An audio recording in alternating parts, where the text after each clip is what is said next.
Hello. Sorry I was running late. I was hanging out in another stream and got distracted.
I'm gonna play with the camera a little bit.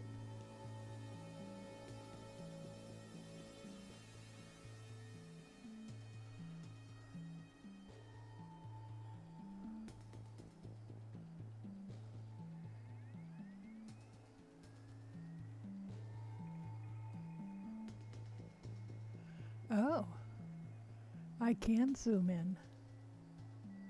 Well, I can zoom in a little bit.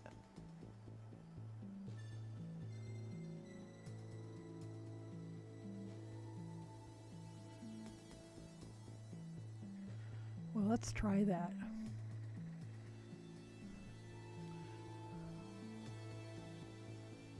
So we're zoomed in. Is that good or not? Excuse me.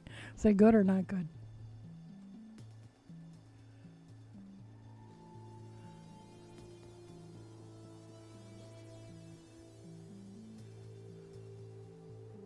Now, see, I've tried to zoom the camera in before, and to no avail.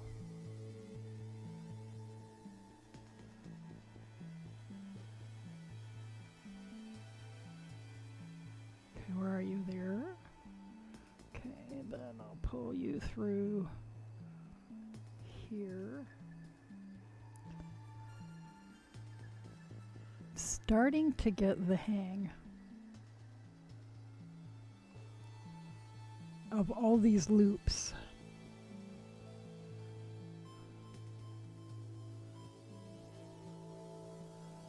Back up a little bit.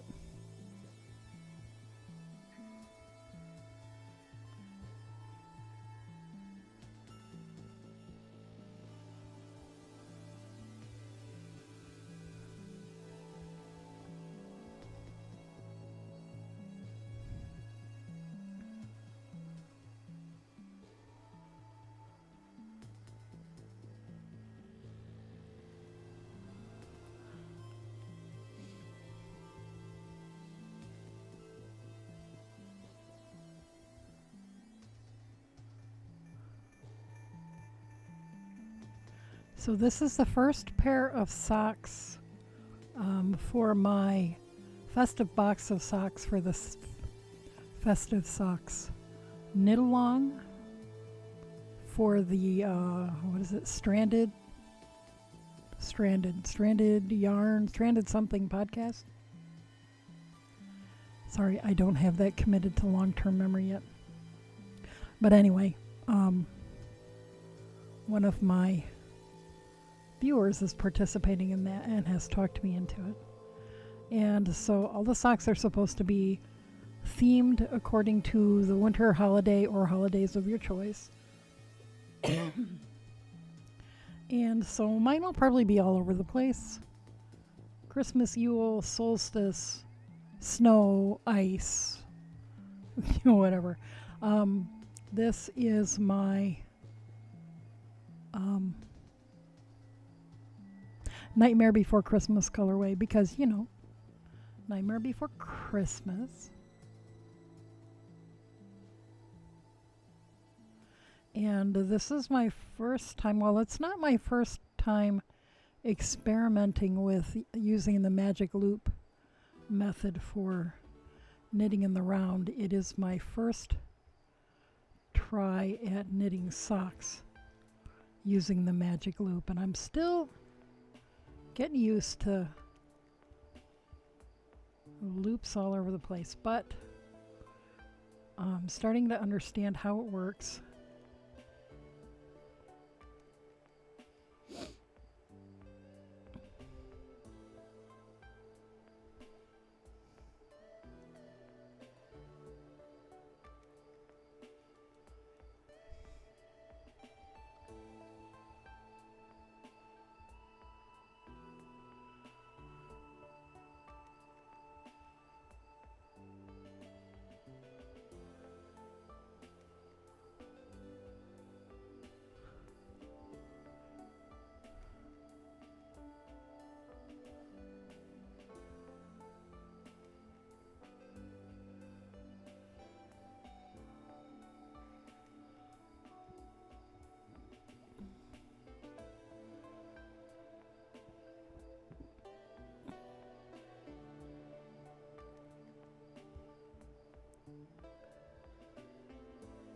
And I am at the sock gusset. These are ankle socks, as you can see, with about 1.5 inches of ribbing, and then a heel flap in gusset, and I'm now doing the gusset decreases.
Hey, honey bunny.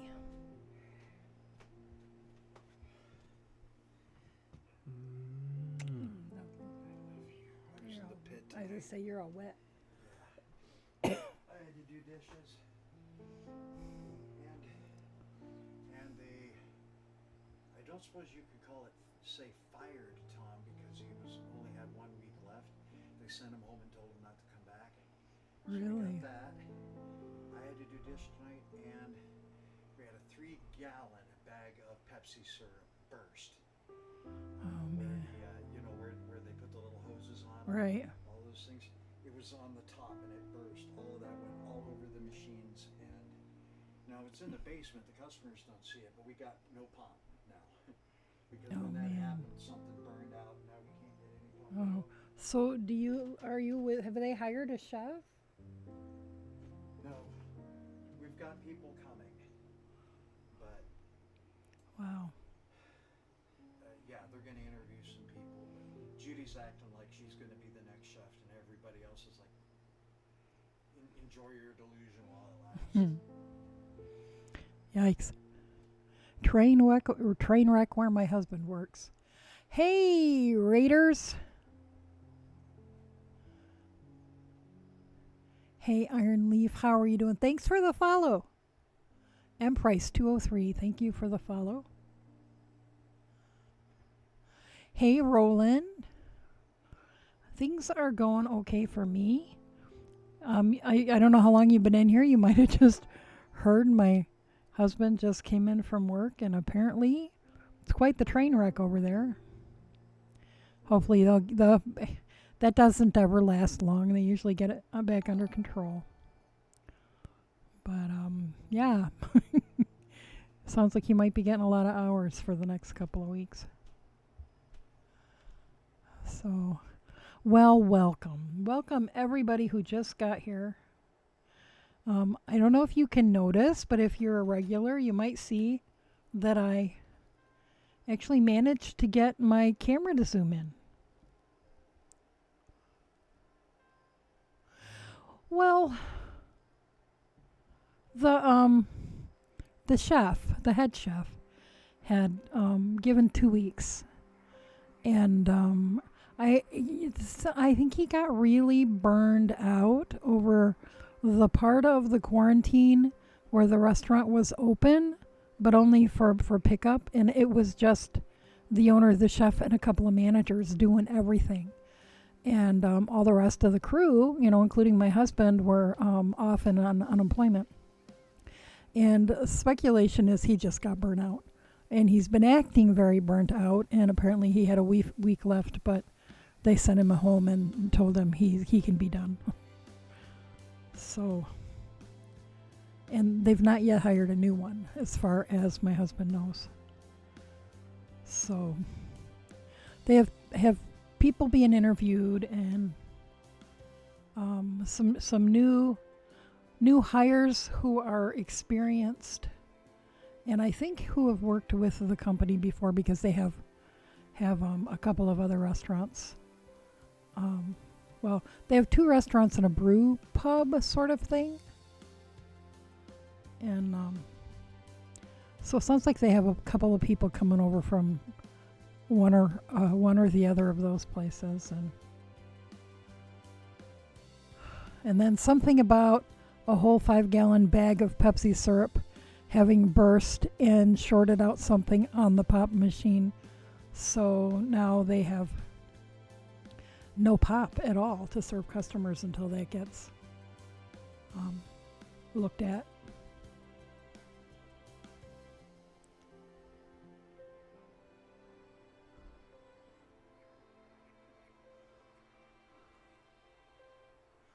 Yeah, my husband's always willing to take overtime. Sometimes I worry about the amount of overtime he takes. I mean, the money helps, but he's he's not a terribly young man. Good night, Iron Leaf. Thanks for stopping in. It was fun hanging out with you this evening.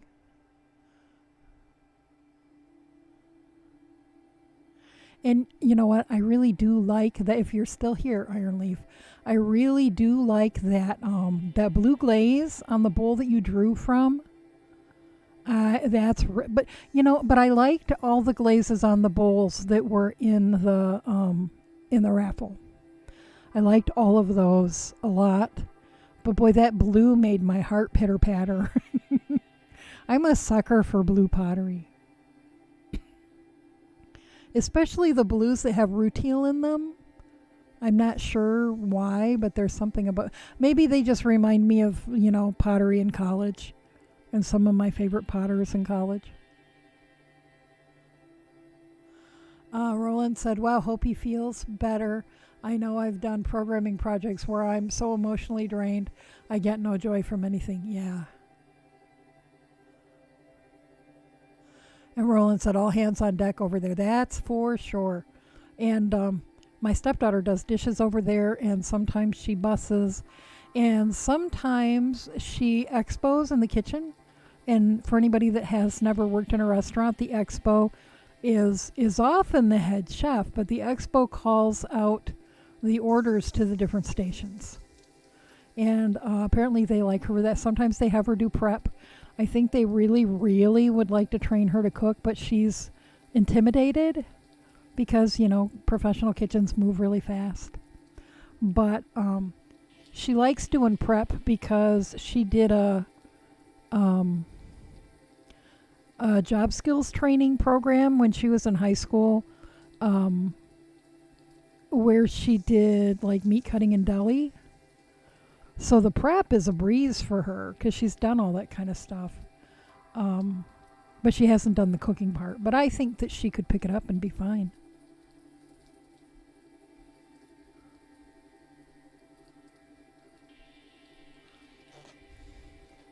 So, for those of you who weren't here when I was showing this off to the lurkers a little while ago, this is how far I am so far. And I'm doing the decreases on the gusset, and I'm getting the hang of the magic loop thing. I worked on this a little while this afternoon while I was hanging out in people's streams.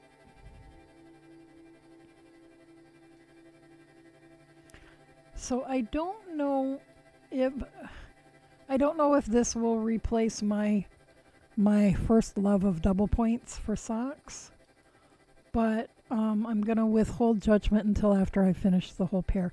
It is definitely a skill that I'm glad to be developing. And like I was saying, I think, since I call myself a sock knitting teacher, I should probably be well versed in all the possibilities. And so, and then when I teach a class, if I have a sock going in on the double points and on the magic loop and on 2 circs and on the what do you call them? The little 9-inch circular. I keep forgetting to bring that over here. It's in my bag over on the other side of the room. But I think that'd be good. And I'm hoping that I'll like these little ChiaoGoo circulars better than the ones I've tried. Roland said, sounds like she's just a little out of her control zone, and I agree, she can do it. Yeah, I think she's just feeling timid. And I think if they start her slow, and I think getting her in there on Expo is giving her some confidence about how the kitchen works, if that makes sense. So it's not like, just being thrust into the kitchen and not understanding what the stations are and what, who does what in what order and all that kind of stuff. She's learning a lot. So I think that they're just being a little sneaky with her. Roland said, people cook in restaurants all the time, and the day will come she will be a real pro at it too. Well, yeah, and my husband went to culinary school.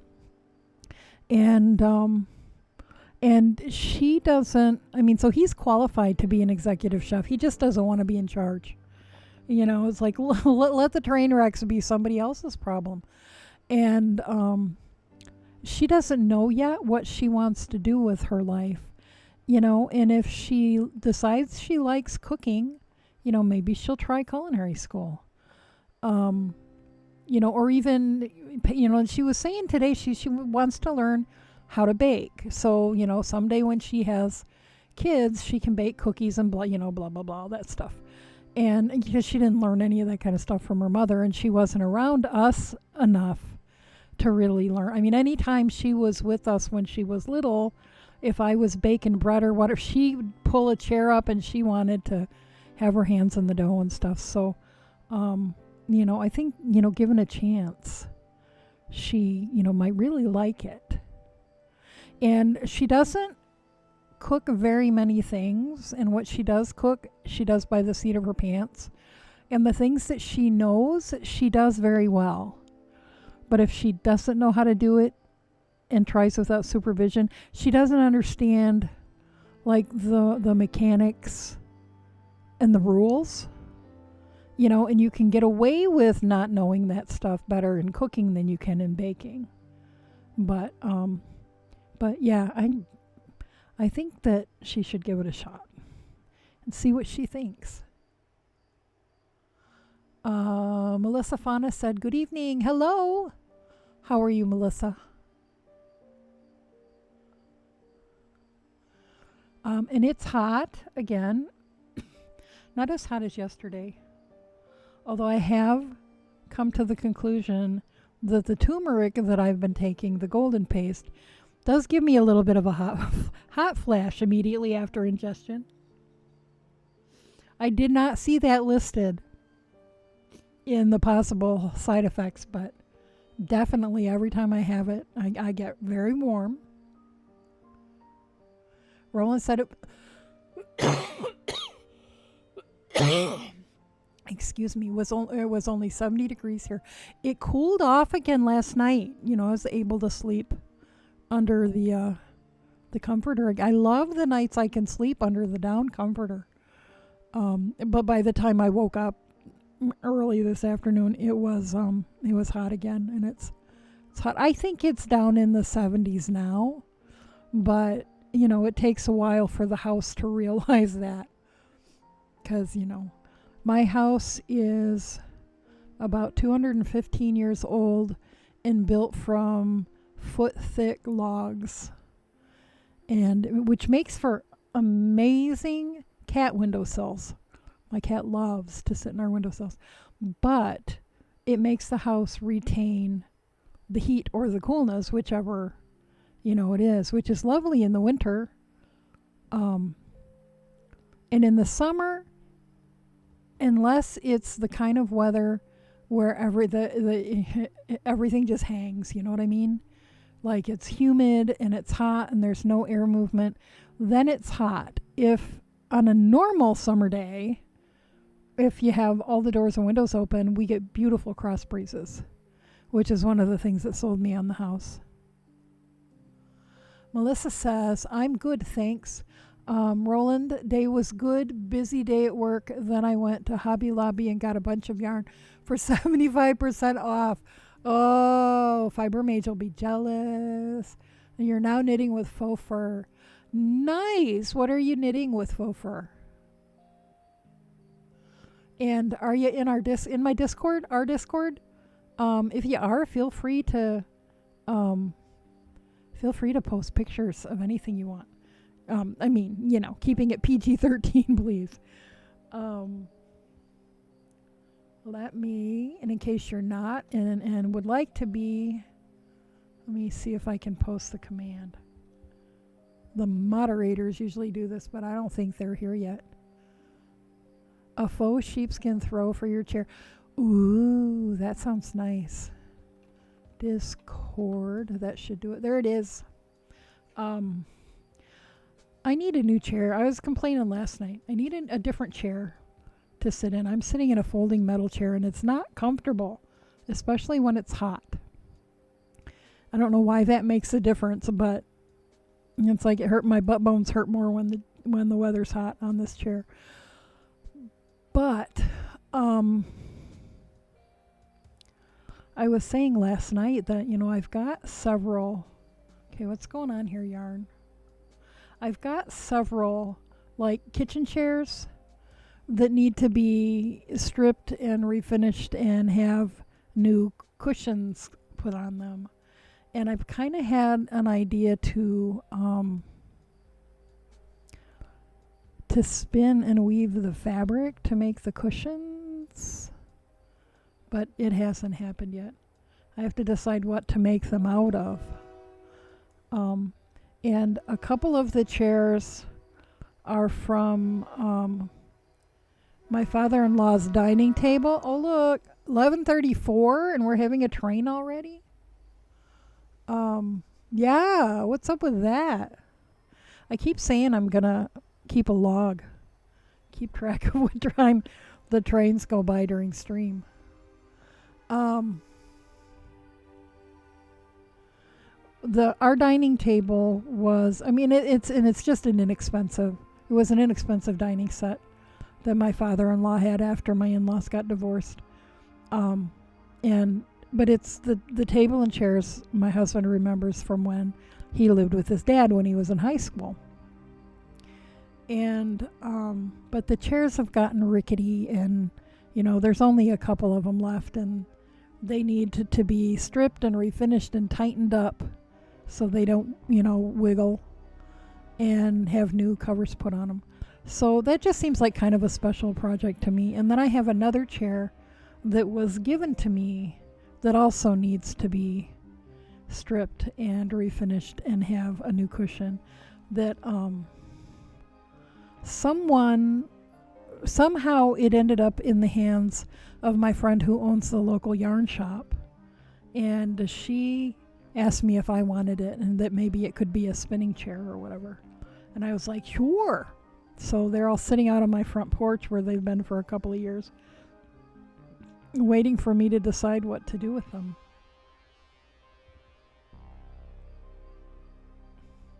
Okay, so now the trick is to not pull any of these loops too tight so that I don't lose track of which stitches are on which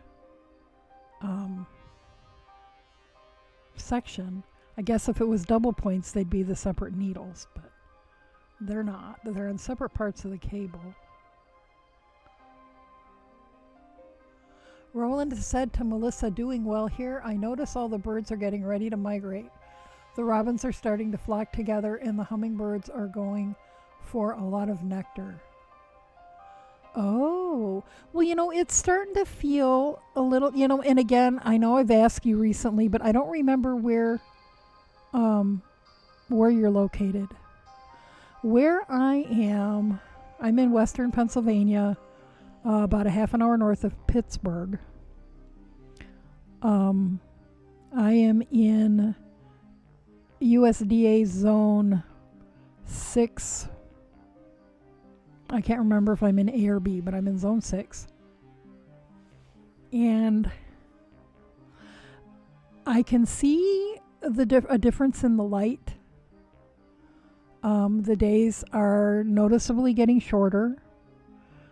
And I haven't noticed the birds because I haven't been out a lot.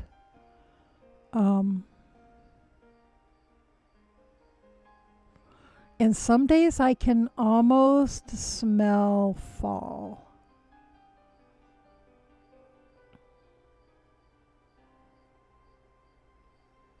So I definitely have a hint of a season. That's right, near Boston.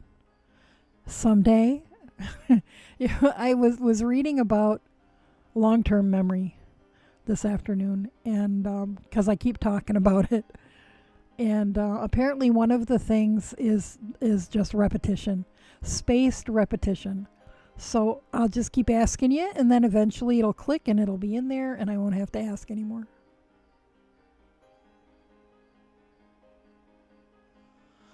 Roland said to Melissa, "Oh yeah, I believe the robins will be gone in 2 weeks, 3 tops. I also noticed the sun is setting more toward the southwest now. Fall is right around the corner." Yeah.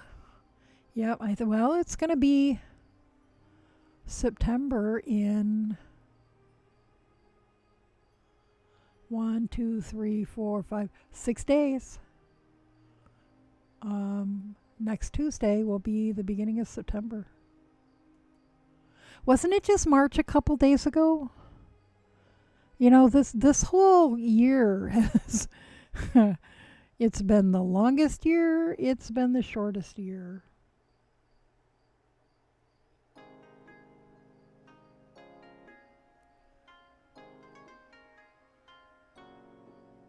Yeah, definitely a change in the light. Yeah, and where the sun sets. And like I said, I haven't really been outdoors to notice. But yeah.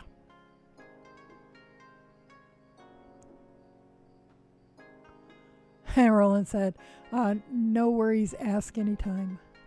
And fall is many people's favorite. I think fall is my favorite. Fall and spring.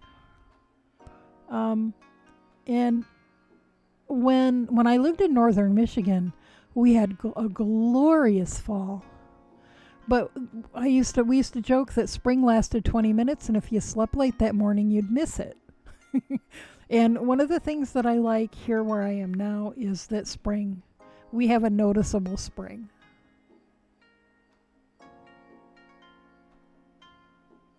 Melissa says, "I'm in southern Wisconsin, and we are currently having a heat wave. Highs in the 90s. I have noticed the light change." Yeah, you're closer to the 45th parallel than I am by quite a bit. I like Wisconsin. I haven't been there in a long time.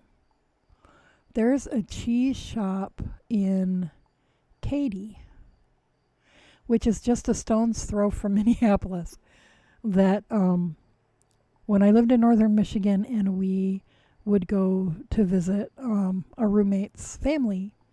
Well, she'd go to visit family. A couple of the rest of us would go to the Mall of America.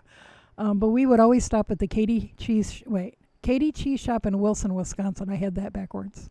And get cheese curds for the way home. You can't get good cheese curds here. If people even know what you're talking about, they're not fresh enough. They don't squeak, and I needed them to squeak. So let me think about Wisconsin. I have been to Madison and Sun Prairie. Boy, those were a long time ago. That was when I was in high school, and that was a really long time ago. And I've driven across the northern part of the state quite a number of times. When I was in kindergarten, we lived in Winthrop Harbor, Illinois, which is about a half a mile. It's right on Lake Michigan, about a half a mile south of the Wisconsin line. And it was closer to, what city would that have been?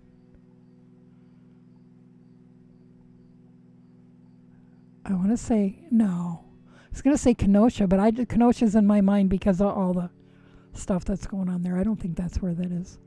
Not Racine. Anyway, my mom would go grocery shopping in Wisconsin because there was a town closer than any of the bigger towns in Illinois. Okay, let's see, where did I leave off? But yeah, we've been having just a miserable summer. So many days in the 80s and 90s, and the older I get, the less I like that. Roland said this has been a very strange year. I have a feeling we will all be in the house again when it gets colder. Let's all get flu shots. I have never had a flu shot. Because I've never known any, but it's like everybody I know, they get them and then they get the flu anyway. And most years I don't get the flu, so knock on wood. I'm just going to keep wearing my mask and staying away from people. And carrying around my little spray bottle of essential oils. Bookworm lover, hi, I haven't seen you in a while, I think. Hello. How is everybody? Magic Loop, you're not using Why does everybody keep saying that? I decided to challenge myself. So this pair of socks is Magic Loop, and I got a really, really long one. It's like 47 inches, in case I should decide I want to do two. But it's going to be a while, I think, before I have the comfort level to not, I have visions of my yarn being in ginormous knots from getting the two socks tangled together. But so far, it was a little fiddly at first. It's getting better. And this is my first sock for my festive box of socks for that knit-along thing I'm doing with Birding Mom. This is my Nightmare Before Christmas colorway. And this was my first time dyeing the Peruvian Highland wool, which is, if research is correct, if my research is correct, the Peruvian Highland sheep are some sort of a cross of Merino and Corriedale. And so it's not as soft as your average Merino. It's softer than your average Corriedale, but it's not superwash. So the colors are more muted. And this is what it looked like in the skein. Now the camera's washing it out a little, and what the camera makes look like a peachy orange is actually more of like a harvest gold. It's like, especially here, is more yellow. And here it is on Finn sheep wool. And again, so it's basically like it's 4 shades of purple and then the autumn gold, which is absolutely not orange like it looks on camera. And I need to see if I take it outside and see if I can get some better pictures in the daylight. But it comes out almost like a purple tonal with then the big harvest moon in it. So So the roving and the second skein of yarn will be available for purchase as soon as I get the web shop up and going.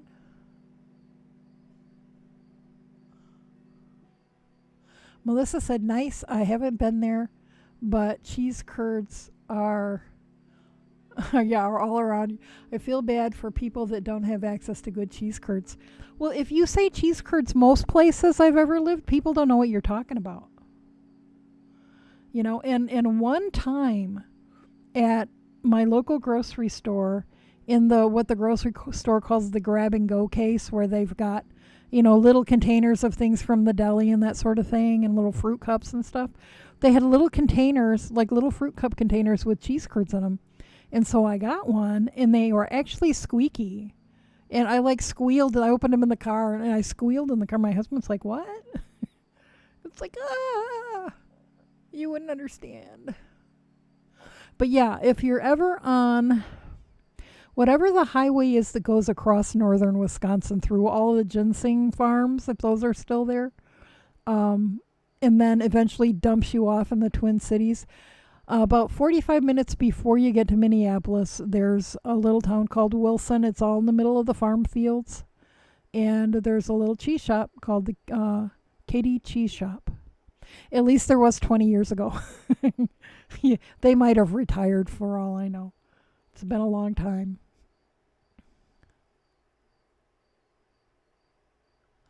Bookworm Lover said, I'm so thankful to have cheese curds just downtown from me. And you know what? People here also don't know what poutine is. But that's not a Wisconsin thing. That's a Canada thing. But still, it requires cheese curds. We've tried making it just with chunks of cheese, and it's not the same. Melissa asked, do you mean the Upper Peninsula of Michigan? No, I lived in Traverse City for a long time before I moved here. I've been to the Upper Peninsula a lot of times. I've backpacked the Pictured Rocks when I was in college. I have some trouble with the Mackinac Bridge, though. I have a love-hate relationship with it. I think it's one of the most beautiful bridges I've ever seen, and I cannot drive across it. So, yeah. Yeah, I like the Upper Peninsula a lot.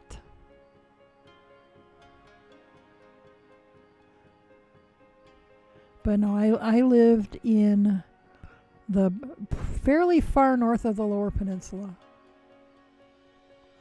And then says Racine, Sheboygan. It's, you know what, let me quickly Google, and I'll look at Google Maps, and I can probably tell you.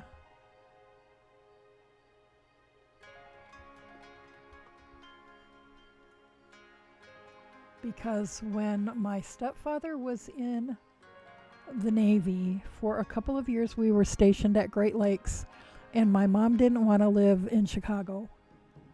So, because that's where, you know, most of the Navy families would, you know, because the Great Lakes is closest to Waukegan.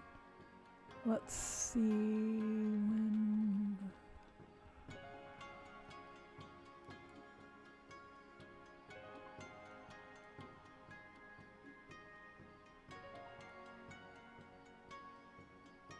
Oh, maybe it was Kenosha. Because it looks like Kenosha is the first city north of where we were. Like the first place that would have been big enough to have a grocery store. And then Racine is north of that. Well, that's probably why it sounded so familiar when everybody started talking about it recently.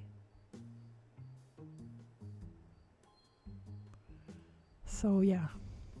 So yeah, Winthrop Harbor was a little bitty bit of a town. It's on the map, but that's probably all I could say for it.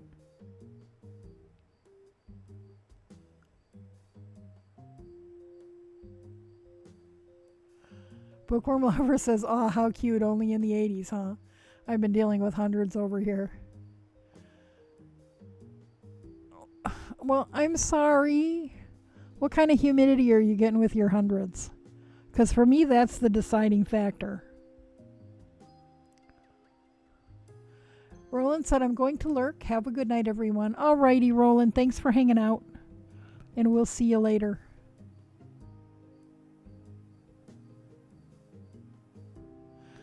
Bookworm Lover said, I've almost forgot what 80s feels like, or that it's an actual degree that weather can be.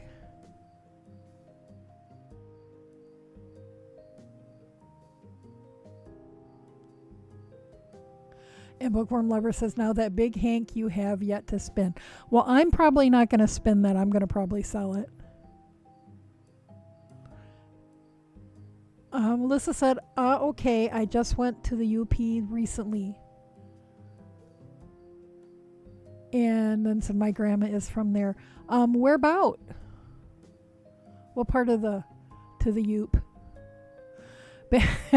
Back in the late 70s and early 80s, everybody was like, the economy in Michigan was so bad, everybody was leaving and going to Houston and Dallas because there was work there. And so somebody in Michigan started making these bumper stickers that said, say yes to Michigan, and had, a thumbs up on it. And then one day I saw a bumper sticker that said, say yeah to the UPA. I giggled. I wanted one of those so bad.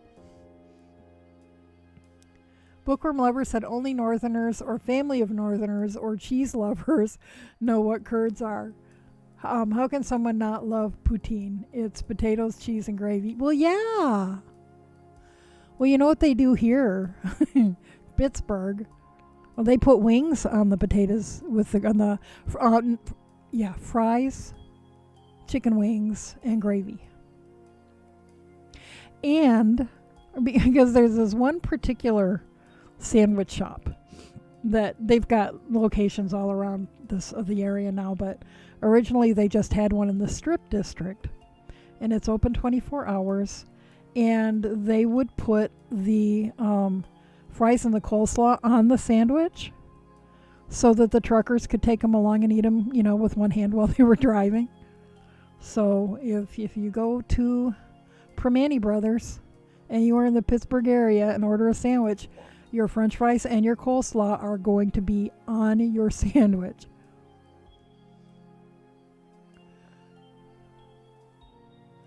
Melissa said, yeah, Kenosha is basically part of Chicago sprawl, but in Wisconsin. Yeah.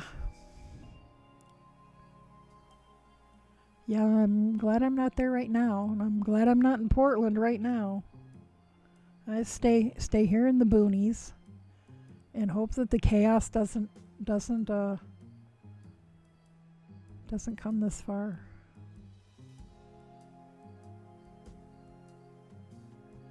Roland said, Cast Cheese Factory and Shop of $44.94.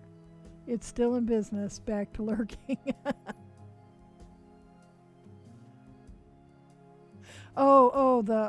The Katy Cheese Factory? Yeah, that's cool.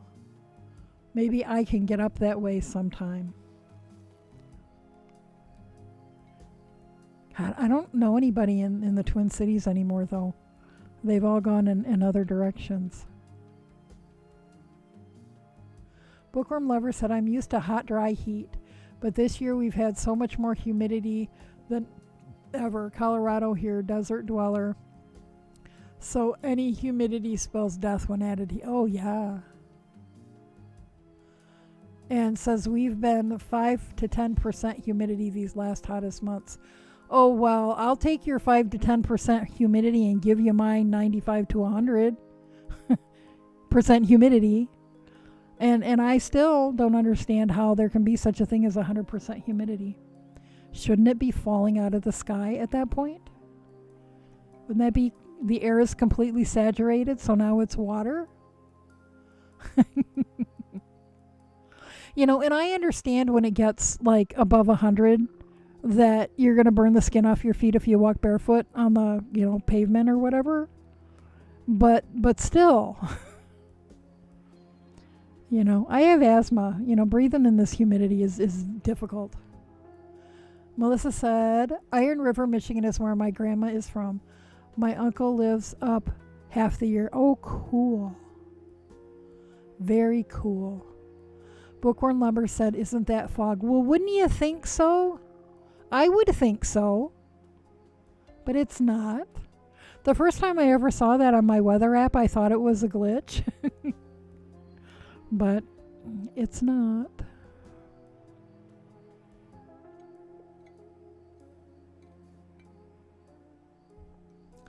I'm sorry, you guys. I've had caffeine. I'm in the process of having caffeine, so I might be a little wound up tonight. Which is probably better. I've been a little slow the last couple of nights.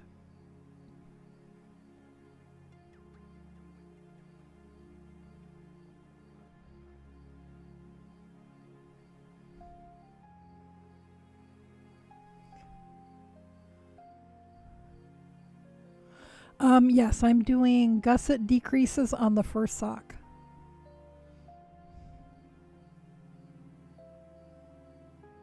And this is an ankle sock, obviously. But so, I'm that far on the gusset decreases.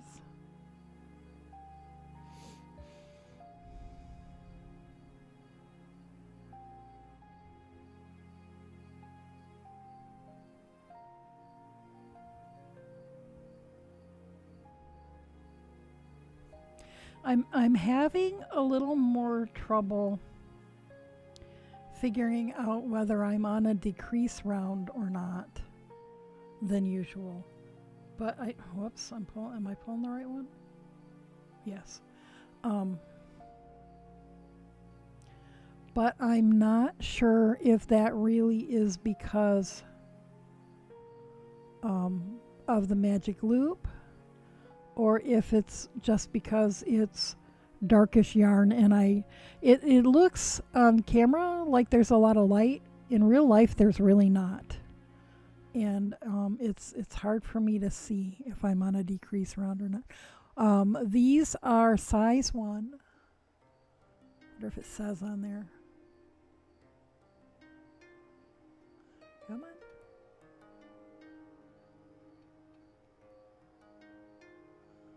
It says right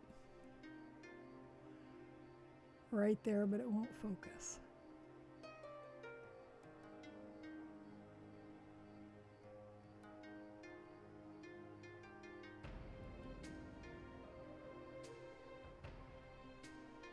No, it's not going to focus. Size 1, these are the Leica Driftwood size 1 fixed needles with a 47-inch cable.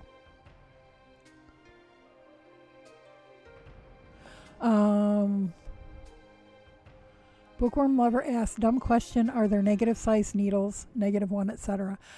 No, but they start adding zeros. So you get like 5, 4, 3, 2, 1, 0, 00, 000, quadruple 0. The most I've seen is 50.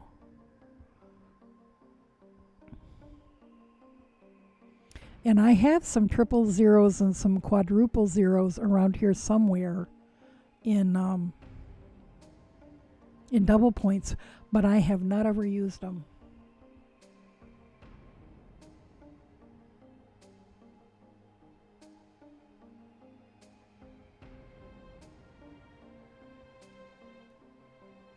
But I have become such a fan of these driftwood needles. They're so smooth. And what the heck is going on there?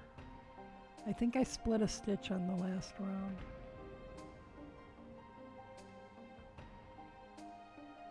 So, getting back to southeastern Wisconsin and northeastern Illinois, when we lived in Winthrop Harbor, I went to Spring Bluff Elementary School for kindergarten.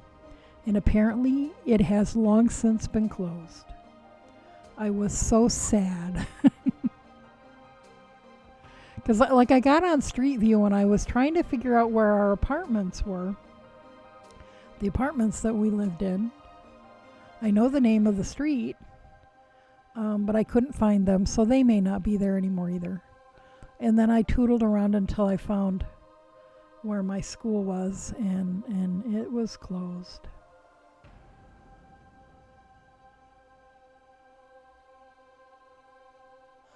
Bookworm Lover asks, and what in tarnation does someone make with those lace, socks, and shawls made of spider silk? Someone once told me that her husband, who was the knitter in the family, was gonna knit her some very fine and delicate silk gloves on quadruple zeros. But I have not ever used them myself. I haven't used anything less than a zero myself. But I would think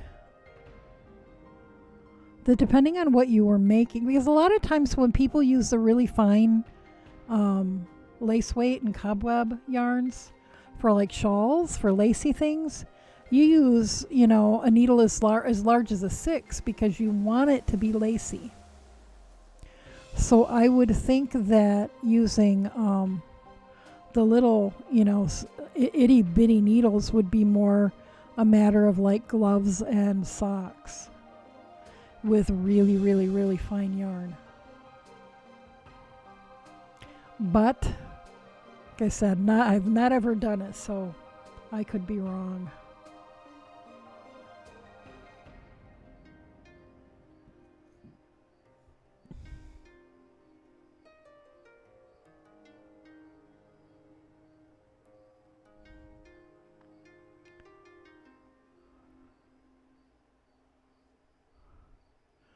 Okay, so where is everybody who's usually here this time of night?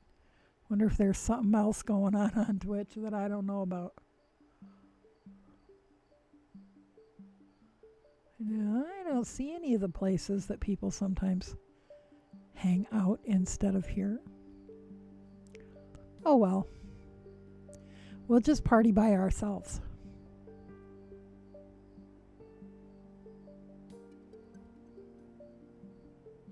Or actually, some of them may be sleeping because they've got kids being cyber schooled or doing online schoolwork or whatever it is they're calling it these days.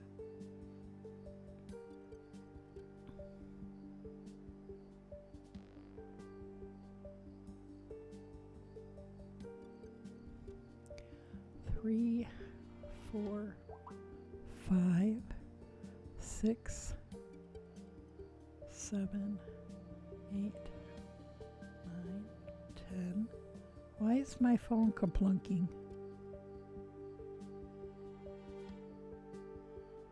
Ugh, I got on Twitch on my phone this morning, or early this afternoon. It was morning for me, and now my phone is giving me all these notifications that people are streaming.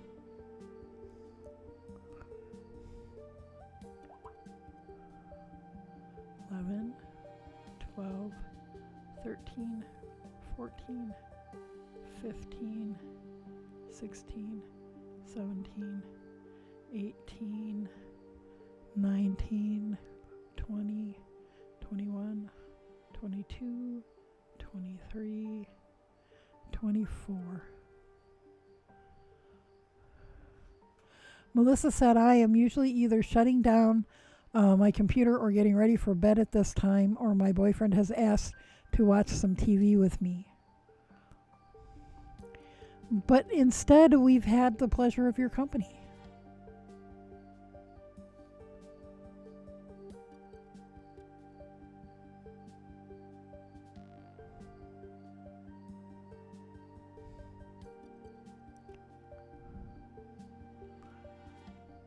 So, Melissa, did I ask you approximately what part of, you don't have to give me like your address or anything, but approximately what part of Wisconsin you live in?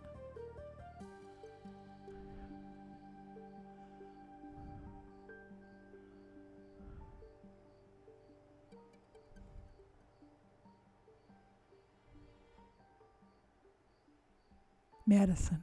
Yeah, I was in Madison There used to be a drum and bugle corps there that I can't remember the name of.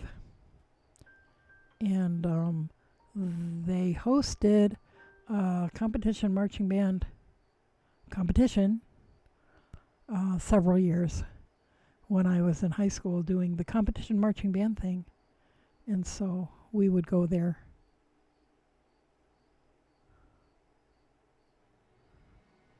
I can't think of what they were called. I think it was one of the, there were most of the drum and bugle corps in the 70s were and even now are co-ed.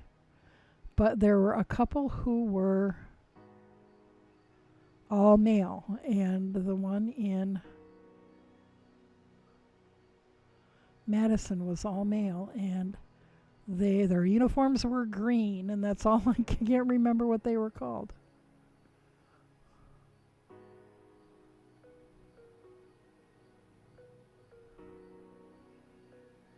And Whitewater went to Whitewater.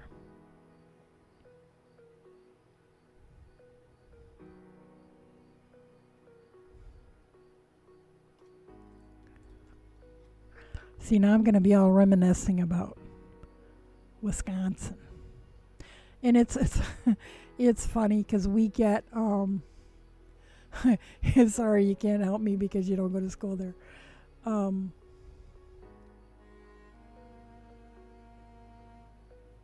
I work in an art gallery in a small town that really should be a tourist town if the town, went to the trouble to get the word out there that we exist. But so every once in a while, somebody will come in and I'm like, your accent. Are you from Wisconsin? And they're like, how do you know? It's like, because you sound like you're from Wisconsin. Hey, Veggie, how are you?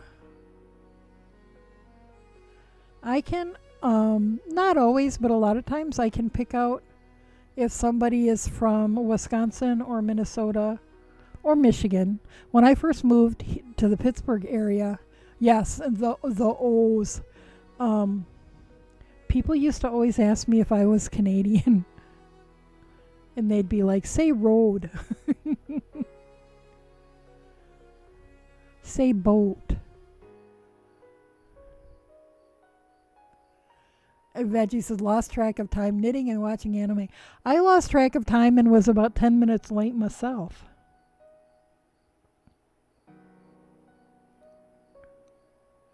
Yeah, I've always said that if I, yes, boat. If I ever develop a Pittsburgh accent, take me out behind the barn and shoot me. Because I don't want to sound like that. I need to go visit up north and get my real accent. But see, I grew up in Virginia as well, so I've had all kinds of accents in my life. But my favorite is my northern Michigan accent. And people won't know what I'm talking about because, to me, the part of the house that's on the top is the roof. And here it's a roof. And the state highway, to me, is a route. And here it's a route. And so there are words like that are just pronounced differently. And, 20 years later, I still get looked at funny.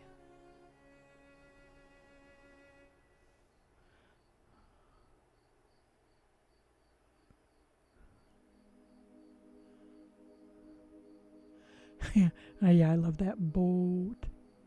Say boat. Say road.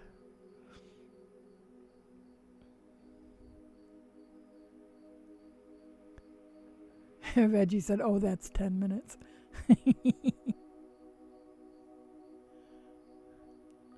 Well, and it's usually, like, if I'm here on time, then I'll be here by myself for like 15 minutes. But if I'm late, people are like beating the door down. Where were you? It's like, I'm sorry. I was checking the laundry. Although tonight I wasn't. I was I was hanging out in Ironleaf Potter's stream. and I lost track of time. She's usually done either right before done before I start or around the time I start. And she was still going strong, and so it didn't even occur to me that it was time.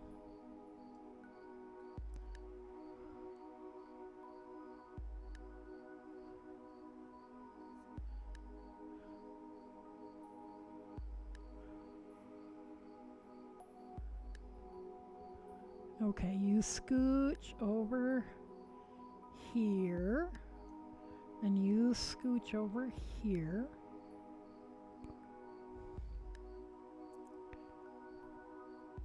Veggie said, I need to catch one of their streams. She's like, if you ever watch Play in the Mud, Polly Studios, she's like a machine. And she's just, cranking stuff out. And a lot of the same things. And her thing is, consistency. Whereas Iron Leaf Potters is more like the individual piece. And she does a lot more, like she throws the pots. And then she does a lot of ornamentation by hand, like carving into the clay and stuff. So it's a completely different thing. And I have really enjoyed her streams. She and there are a bunch of potters here, but Iron Leaf and Play in the Mud are my favorites. Yeah, Polly, she's so zen. She's just so easy, to hang out. And I had planned, since I had planned to go to Maryland Sheep and Wool, that I was going to pick up something from her because she vends there. So hopefully we'll be able to do that next year.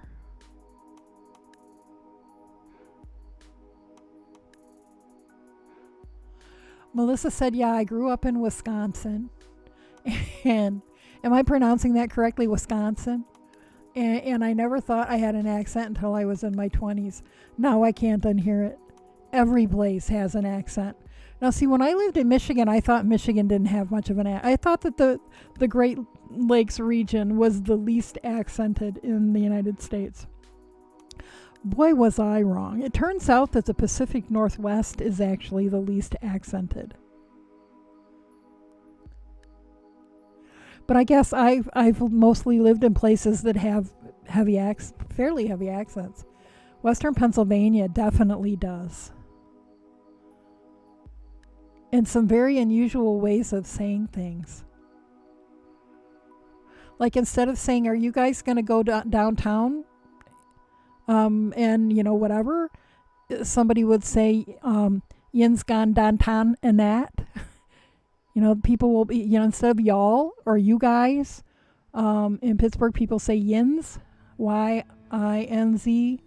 And at the end of sentences, a lot of people say and that. And, a contraction of and that. And, some of and downtown is downtown. There's a grocery store chain called Giant Eagle. People call Giant Eagle. And it took me forever to figure out what the hell an eagle was. It's an eagle. It's just, Pittsburgh's got one all its own. The closest thing I've ever heard to a Pittsburgh accent was if you ever saw the guys on Saturday Night Live, when they used to have the guys in the bar from Chicago, like the working class guys, and they were always talking about the Bears or the Bulls. That's the closest to what it reminds me of. It's like a working class accent that I think arose largely from like Eastern European immigrants. Although in Pittsburgh there are some Dicka. In Pittsburgh there are a lot of expressions I hadn't heard before, which apparently come because a lot of Highland Scots settled in this area as well. We had a lot of Germans, a lot of Highland Scots, and then during the steel mill years, a lot of Eastern European immigrants as well. So yeah, we've got some diversity, and then because of the Pittsburgh has a ton of excellent universities and an excellent medical school system. So we also have a lot of very educated immigrant families, because of the medical field and because of the universities. So we've got the very educated immigrants, and we've got then, working class immigrants. But I think the working class immigrant families have been here a lot longer. And if that makes sense. God, I hope I don't sound like, a racist pig or anything.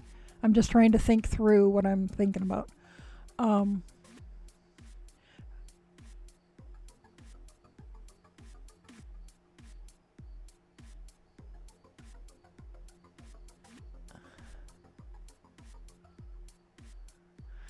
Melissa said, I'm also seeing more people poking fun at Midwestern accents on the internet.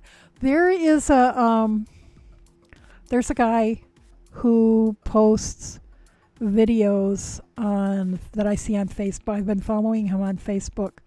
That's from Wisconsin, and it's so stereotypical, I mean, not in a flattering way, but he's making fun of himself. And I just giggle so hard because it's like when the first time I saw the movie Fargo, which takes place mostly around the Twin Cities, but some in northern Minnesota too. I had a roommate who was from the Twin Cities.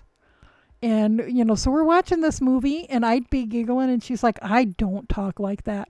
And I'd be like, yeah, you do. I loved when they would all, the cop is the investigators trying to investigate these murders. And, whenever she's trying to get descriptions from people, and the one guy would be described as funny looking, and she'd be like, well, funny looking how? And they'd be like, oh, just funny looking in a general sort of way. And I thought, yeah, Mary, that's you. That's you. Everything's in a general sort of way.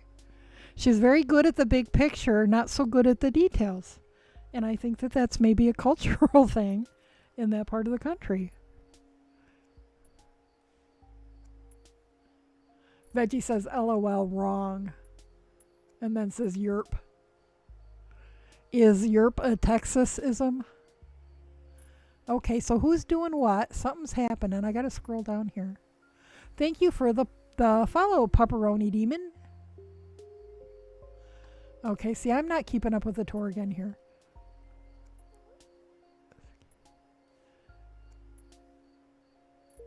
Melissa says, yeah, just don't say Wisconsin or Wisconsin. It's Wisconsin. Oh, no, wait. Now, see, I can't do it on purpose. It's got to just come out. Melissa says, Yins is so weird to me. It's weird to me, too. And, and for a long time, I would hear people make fun of it. But then the first time I heard someone actually use it in a conversation, I was like, wait, what? Y'all really talk like that? Yeah, I love it. Dicka. The Bears. Around here, it's the Stillers. Not the Steelers, but the Stillers. And the Stillers in this area are a religion. If you're not into football, don't ever dare tell anybody that. Or if you favor another team, don't ever tell anybody that. People are serious about their Steelers here.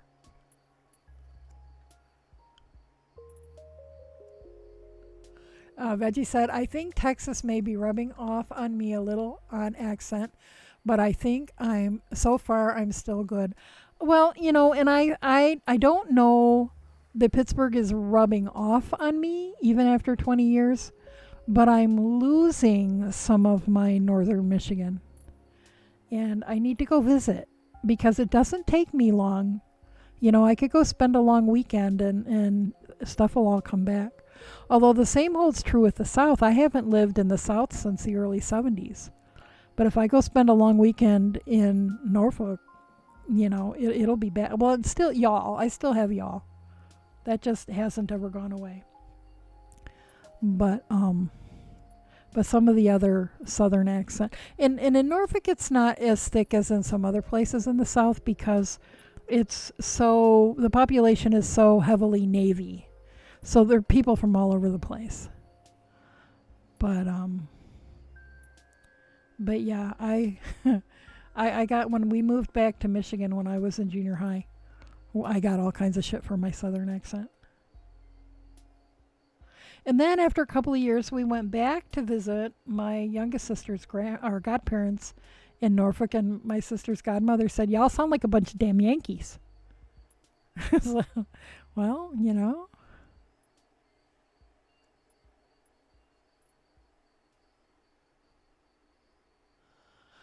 Veggie says, unfortunately, y'all has been added sometimes. Well, but y'all is very useful. The Great Lakes and probably much of the Midwest does you guys. And I do fall into you guys sometimes. But you know, sometimes women don't want to be called guys, you know, you guys or use guys. Are you making fun of me sitting here not knitting? The socks are coming along. And I did work on them some off stream today, and I will do that so you guys don't have to watch me knit a pair of socks for 2 weeks. Melissa says, yeah, Charlie Barons. Okay, let's see, where are we? Reggie said, yerp, I don't know, I said it once. Can't stop now, maybe it was to be cool. Reggie says, Mariners for football all the way. Now, see, my husband is from Seattle. And there was this one year where the Steelers since he's lived here, he's always sort of rooted for the Steelers because, you know, the Seahawks never had a hope in hell of ever being in the Super Bowl. And then one year, the Steelers and the Seahawks played each other in the Super Bowl. And, of course, we had the restaurant where he worked at that time always had a big Super Bowl party in the lounge. And so we had to go down, you know, and participate in the Super Bowl party. I thought his brain was going to implode. He didn't know who to root for. And he was a little worried. And, you know, and everybody there loved him. And they would have been just like, ha, ha, ha, Richard rooting for the underdogs. But, yeah, I really thought his brain was going to implode.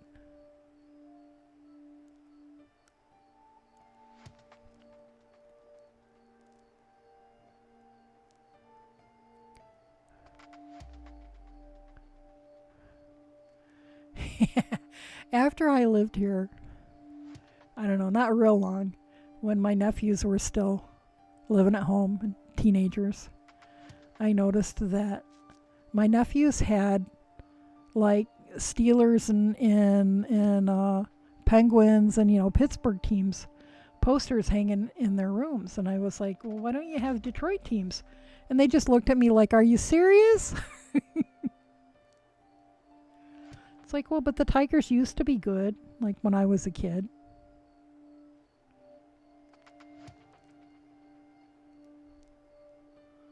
I kind of remember the Lions kind of being good at one point, I think, maybe.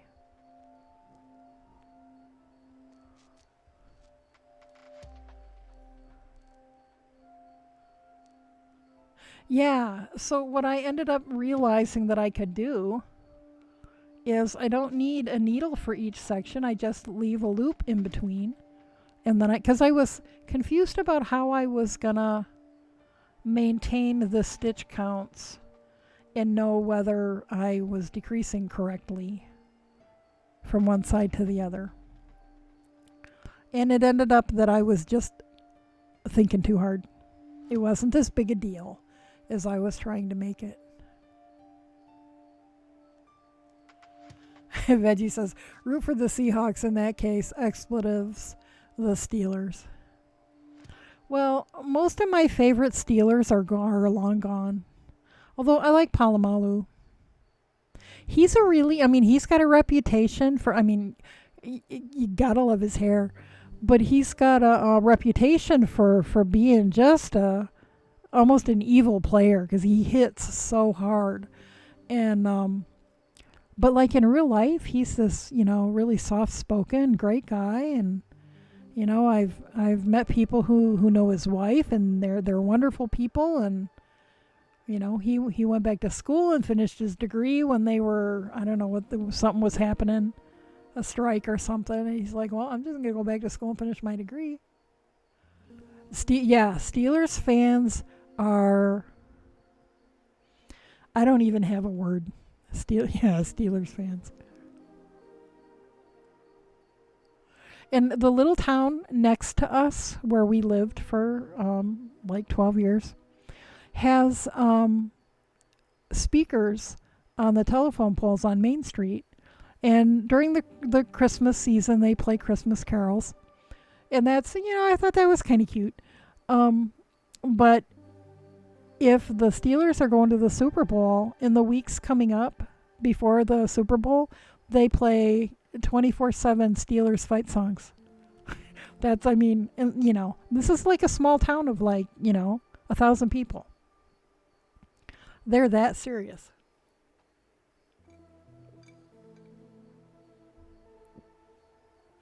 Okay, supposed to be knitting.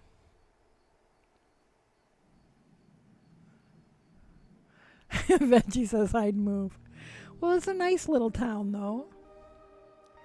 This little town where we live now doesn't do that.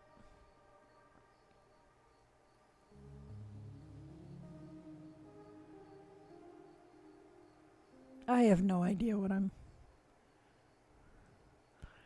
my decreases aren't going to be even. I'll just keep going until I've got enough stitches decreased. 1, 2, 3, 4, 5, 6, 7, 8, 9, 10, 11, 12, 13, 14, 15, 16, 17, 18, 19, 20, 21, 22, 23. Well, that sounds about right. It'll be interesting to see how different my gauge is on Magic Loop as opposed to the double points, because I think I knit tighter on the double points. But we will see.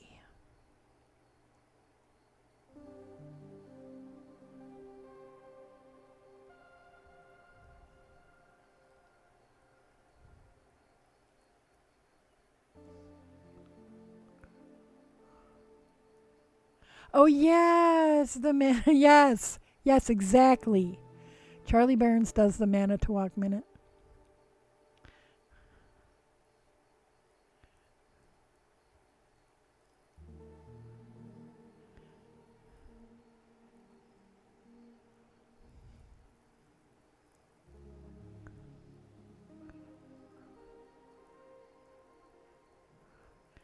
Are you impressed that I could pronounce that?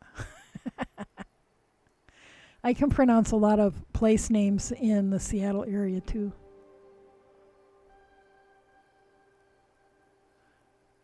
Because self-defense. I can pronounce Enumclaw and Yakima and Snohomish and Sammamish. Now, Pennsylvania's got some weird place names.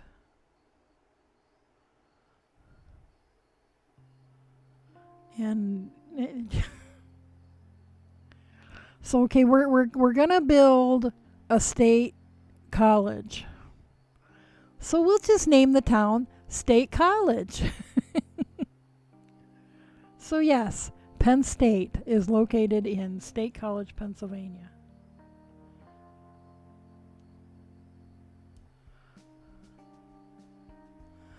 And there's a town in Pennsylvania called Bird in Hand.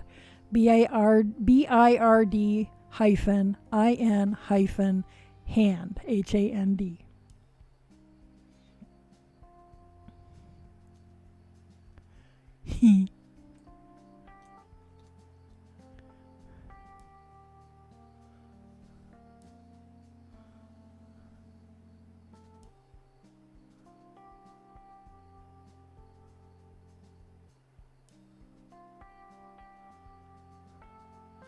Melissa says, haha, wow, that's funny. I thought so.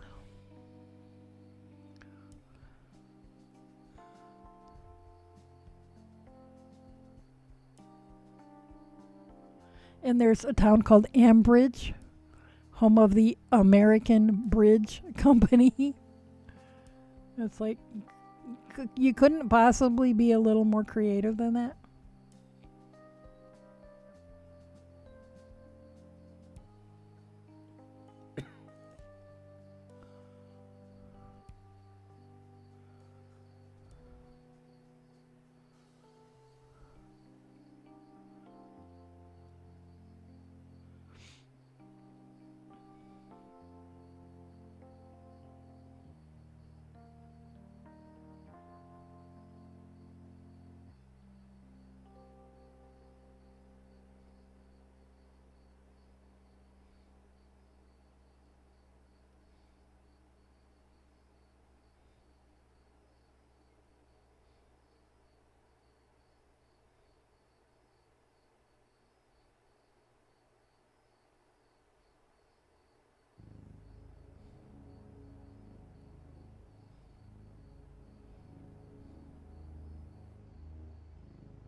Okay, you guys, anybody here who's a regular? Did you notice that I figured out how to zoom in the camera? And is it better than it was before, or should I put it back? Veggie said, my notes have fallen and I don't want to get them. Hee hee.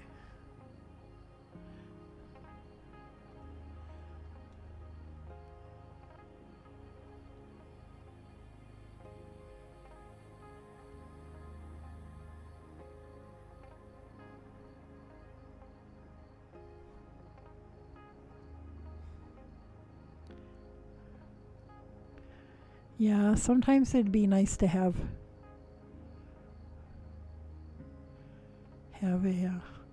a servant ring your little bell. Could you retrieve my notes from the floor, please?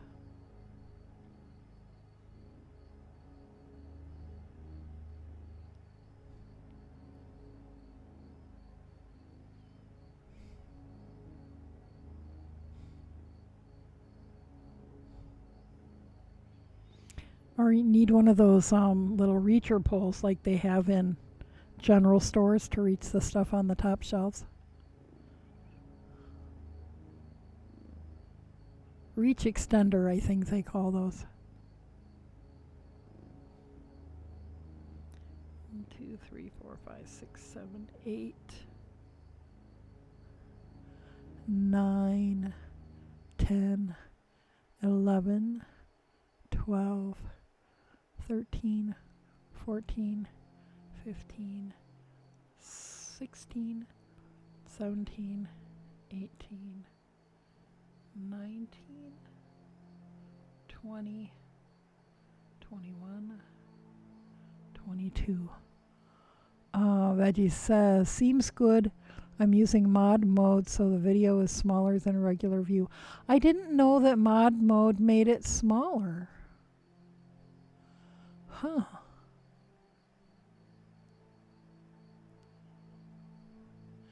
Veggie says, what are my dog and husband good for if not to retrieve things for me? Both of them are sleeping bums. Yeah, I miss having a dog, you know, when I drop food on the floor. It's like, come here. Come get it.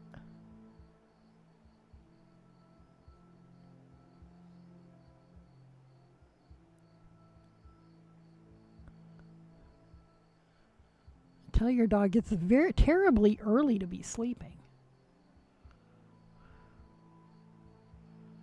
Dog's supposed to be awake at night, protecting you.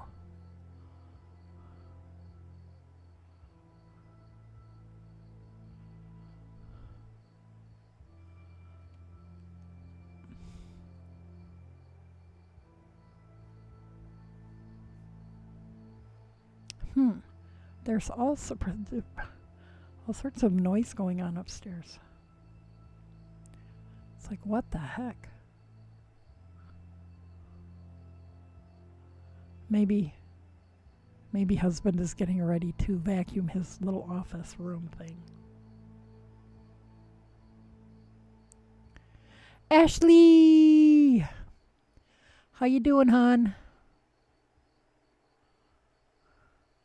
Veggie says there's a void underneath our table. If you hold out a fry under it, it disappears.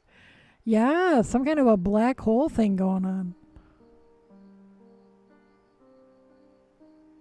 Does it lick your fingers then too? You know what? And I think this ball of yarn is not getting any smaller. It is every bit as huge as it was.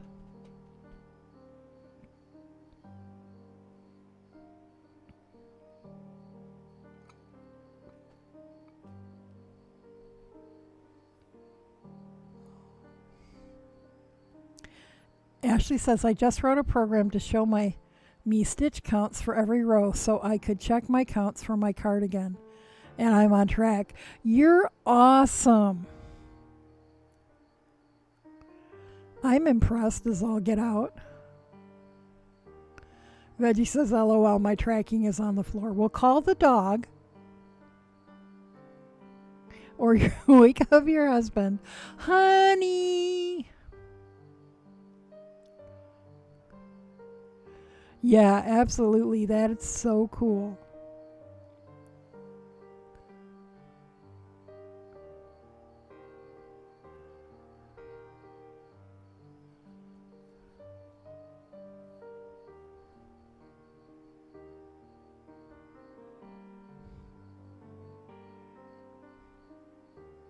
Oh, you guys, I've noticed that my average viewer count has gone up a little. I am just ever so slightly above an average of 8 concurrent viewers. I know we all know how hard we struggled. Well, except anybody that started streaming during Tour de Fleece, like automatically had like an average of 15. But for others of us, we struggled to get up to 3 so that we could become affiliates. I am just ever so slightly above 8. So I'm nudging closer to the 75 that one needs to get a partner. Not that there's anything about partner that I don't think would benefit me in any way. It's not like gaming companies are gonna send me free stuff to review. And I don't think, knitting needle companies are paying any attention to Twitch streamers.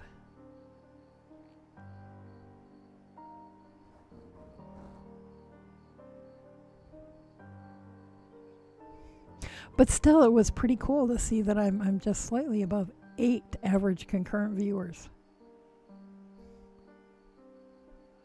Although Numbers are a little low. Well, it seems like there's always one night a week that the numbers are lower, but it's not always the same night, so doesn't seem to make any sense to try to keep track or figure out why.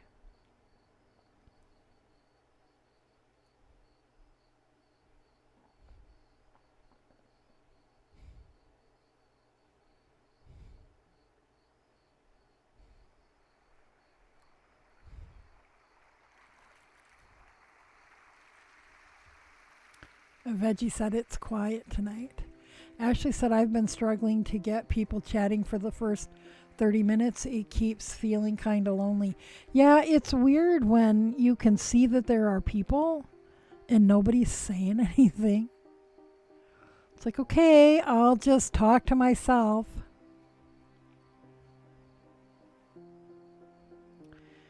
Flashes me back to my early days, streaming to one person who wasn't saying anything.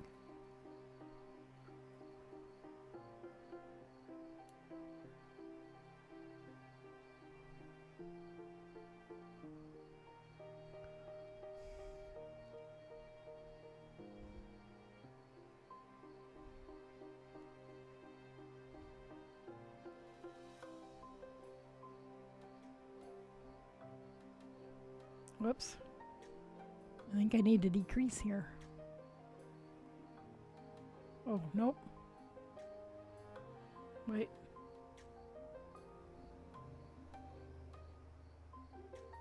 Nope.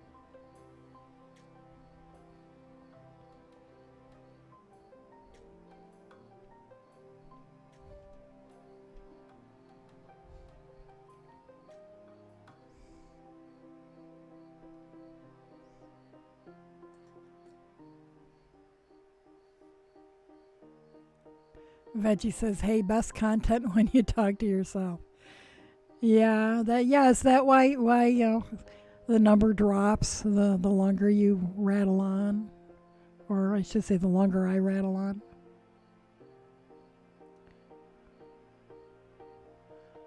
Back in my early streams, I was working on my 6 miles of yarn project, getting ready for the sheep to shawl season, and I spent a lot of time talking about what sheep to shawl competitions are and why anybody would want to do that.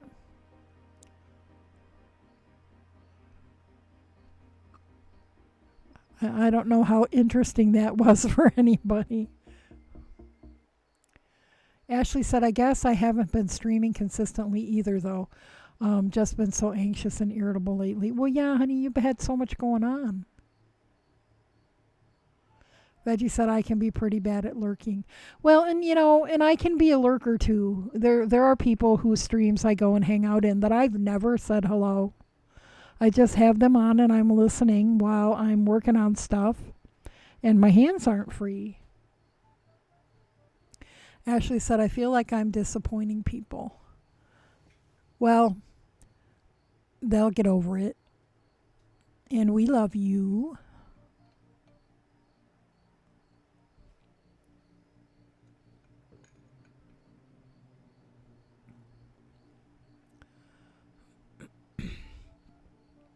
And you got to do what you got to do.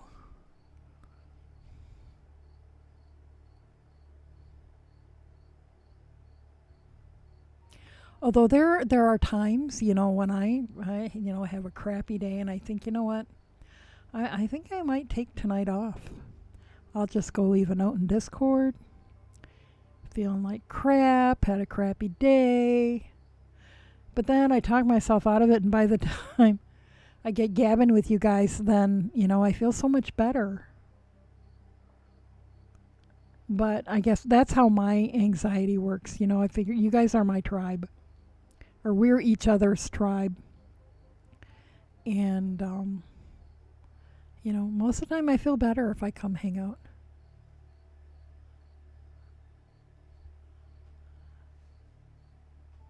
But Ashley, I'm not telling you that you should stream if you don't feel up to it.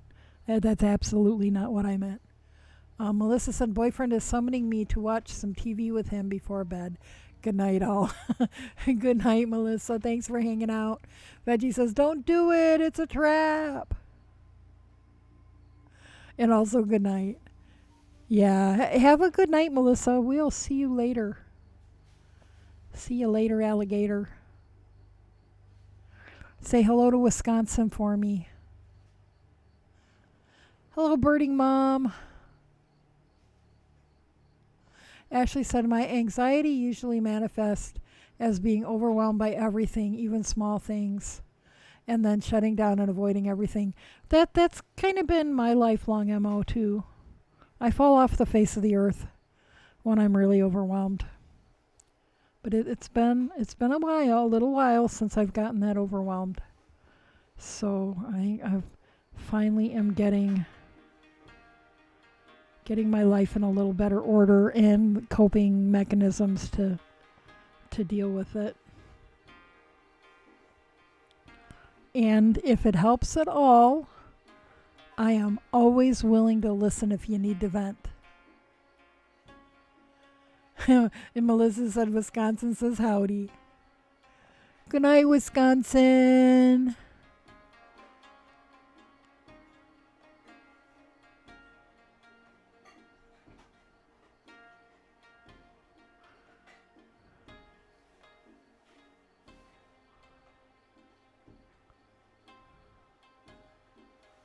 Okay, there's a decrease. Reggie said, I feel that so much. And then says, hey, birding mom. Isn't that hello? Ashley said, I 100% need to start practicing mindfulness again. And I think I need to write down some affirmations that will help ground me.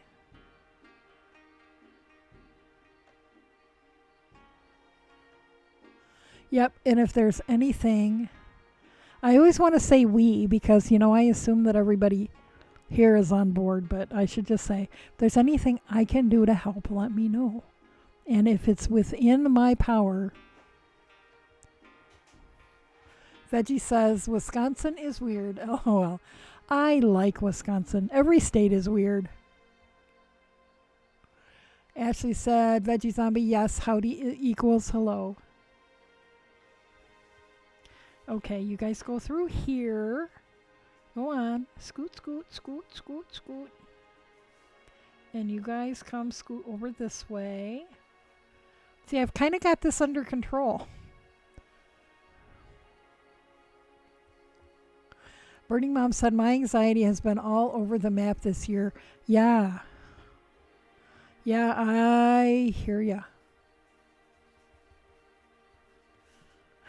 Veggie said, if they are not on board, I will bump them off.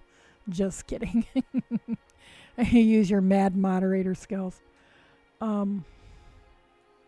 Yeah, Birding Mom, this year has been a challenge.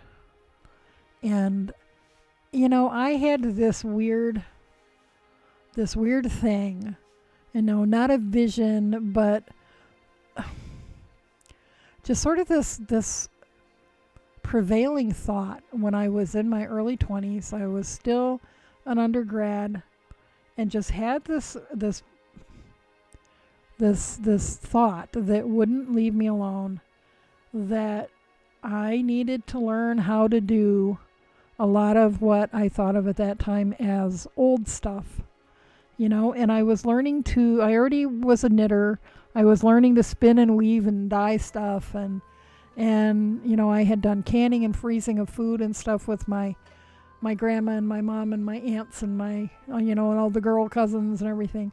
So I had some of those skills, but that I needed to learn everything like that I could, because there would be a time in my lifetime when there would need to be people who knew how to do those things.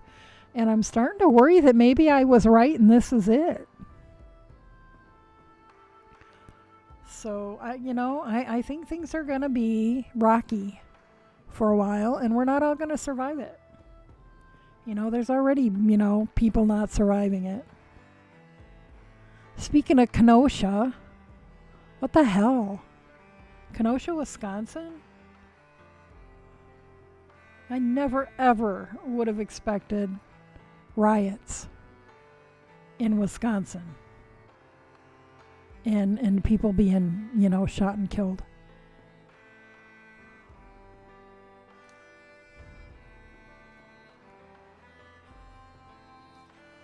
Ashley said, I can't seem to muster up the courage to do my technical assessment for the one company we're not naming, but I need to do it. Well, I know it's scary. Are you afraid you won't do well, or are you afraid you will?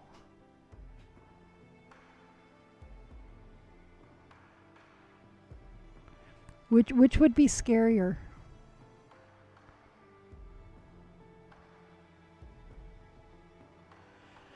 Well, I think you will.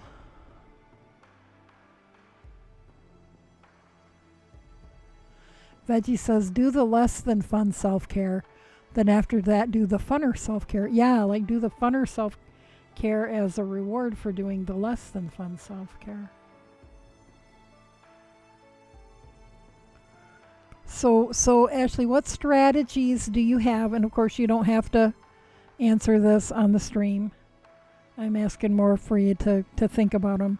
Oh, what strategies do you have to help yourself ground and center? Have you ever tried something called Rescue Remedy? A lot of people find it to it's a blend of Bach flower remedies, and a lot of people find it to be calming before they have an exam or have anything that they're feeling anxious about. She says, I'm so afraid I've forgotten how to code since I haven't been doing much at all for 3 weeks now. I bet you haven't. Ashley said, decluttering my space is definitely one thing that helps me feel less chaotic. Yeah, I hear ya. Birding Mom says to Ashley, I keep a list of rewards for doing things and a timer. Work for 10 minutes and then you can quit and do a reward. One of two things happen. You either blow through the timer and keep working, or you can start and keep doing 10 minutes. Ashley said, I cleaned up my desk and cube shelf today.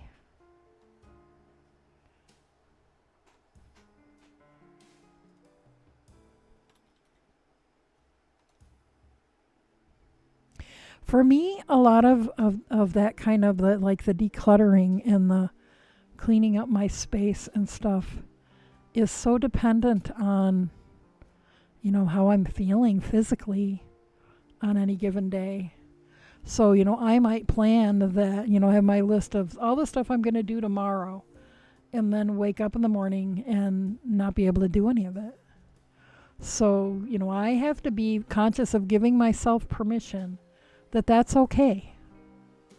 If I wake up and I don't have the spoons, or however you want to look at it, that's okay, because there will be another day when I do.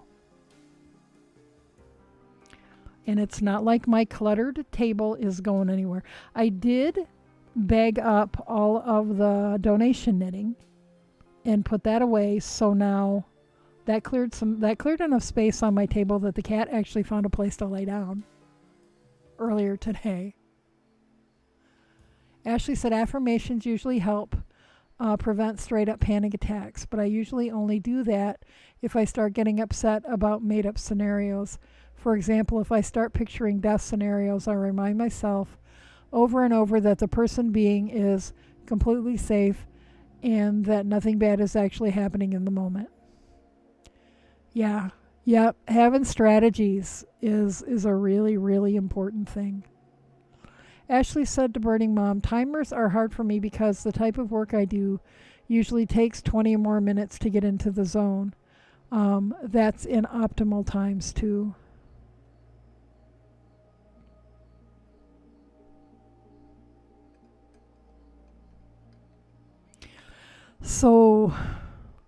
So how does this assessment work? Do you log in and do it on their server and you're timed and stuff? Or, can you do it at your leisure? Can you use other resources to look up things? Or do you have to do it all just from your memory and skill?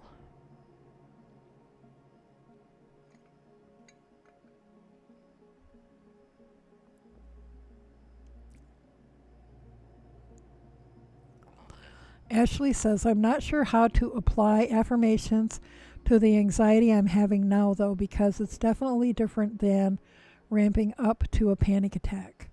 How about I am a competent programmer. I understand these concepts. And, take it off from there. My Twitch friends think I'm amazing. Because we do. Birding Mom says then do 20. The thing is that you need to start.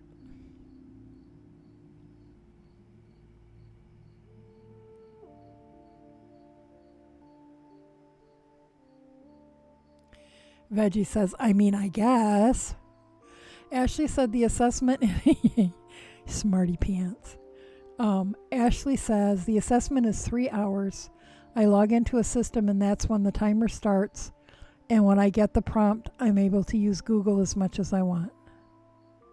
Well, at least yeah. So, you understand the concepts of what you're going to need to do, right?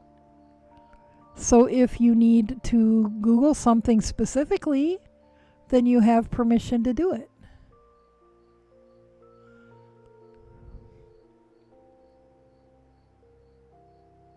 And you know what? We're going to love you whether you do well or not, and whether you get that job or not.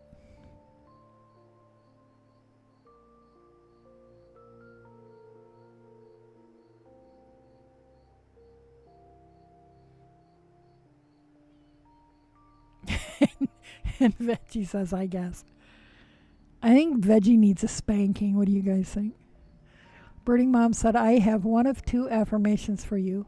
Make a list of things that could go right to counter all the negative thoughts. Read them off. It takes 3 positives to overcome a negative. And Veggie says, okay, I'll stop.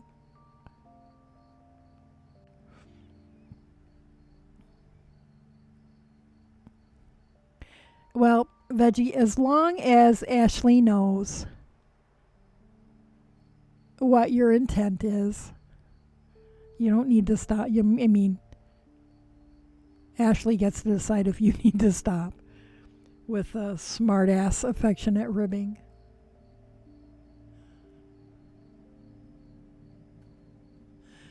Ashley said to Birding Mom, I like that idea a lot.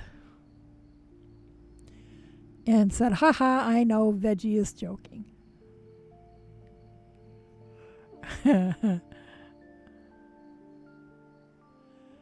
Well, Veggie, you don't have to apologize to me. I see your humor.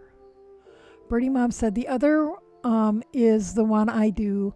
I let my brain go and tell me all the things that could go wrong and how bad I am. Then I yell F you at the top of my lungs to my inner critic and say, I'm going to do it anyway, and then I do.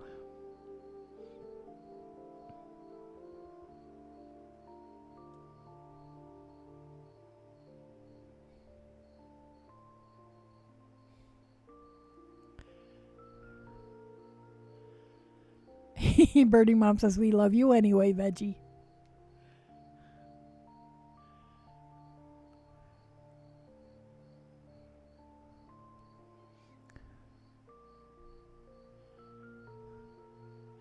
Ashley said, laughing my ass off, Veggie, I grew up with an entire family of smartasses. I totally get you.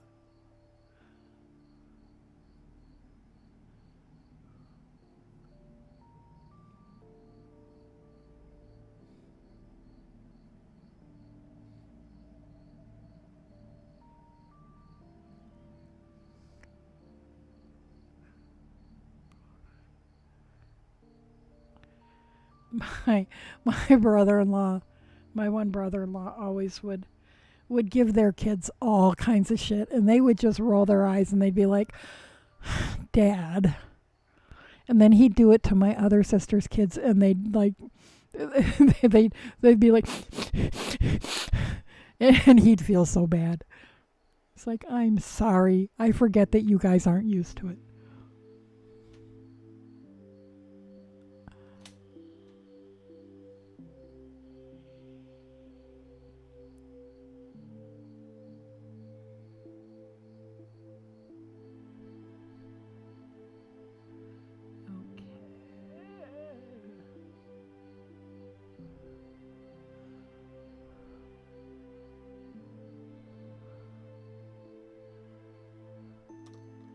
Birdie Mom said you can also write it all down, the inner critic voice, then burn it. I've run it over with the car too. Take that inner critic. It's cathartic. Yeah, I have burned it and then flushed the remains down the toilet too, and that was a good thing. But yeah, burning it is like a symbolism that our subconscious really very often appreciates very much. Ashley said, my family can get pretty mean about it though. They get nitpicky and start pointing out flaws with jokes. And that's not cool. That's just, I don't know, is that passive aggressive? But yeah, backhanded comments. That's different than affectionate teasing. Because that's not affectionate.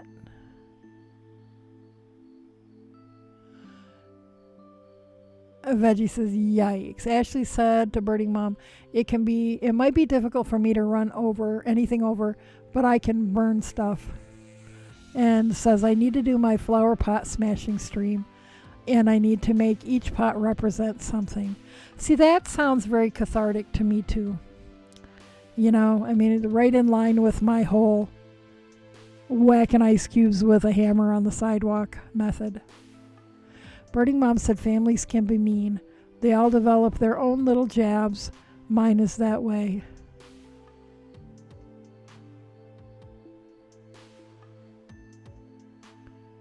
Yeah, my stepfather could be like that, but the rest of my family really, well, I mean, when I was growing up and whatever, the rest of my family really wasn't, but he was an idiot.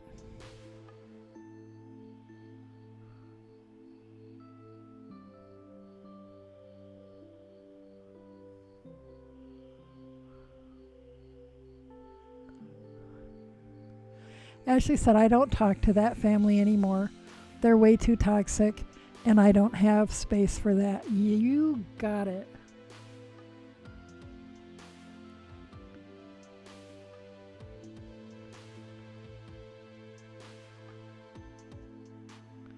Make the family you need. If the family you were born with is shitty, then make a new family. Veggie said, I believe that you can do the thing, can kick its butt. See, I think so too. Yep, Veggie says, friends are the family you choose.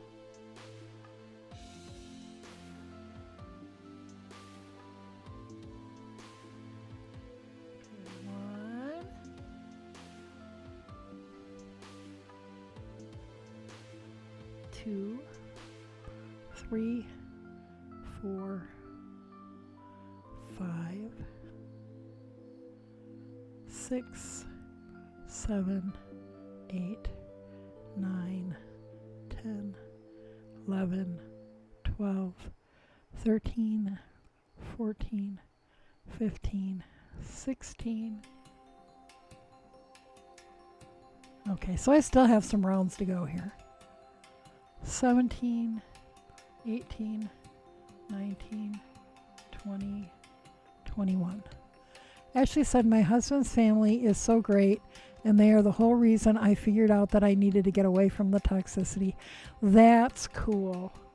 Yeah, my husband's family is awesome too. Except for the ex-wife.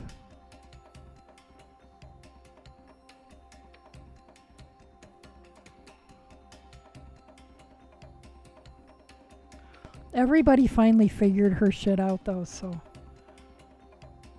she is one of those manipulators that was so good at it that you would go into, like, you're going to have to see her. And so you'd have, figure out what you were going to say to her and what you were going to absolutely not say to her. And because you know how she is and blah, blah, blah. And then the next thing you know, the words are coming out of your mouth that you weren't going to say to her. It's like, how does she do that? She's that kind of a manipulator, and she's very adept at playing people against each other. But they have finally all figured it out. So, and her own family has figured it out too. She's still got 2 of the kids wrapped around her finger though, but hopefully we still have hope.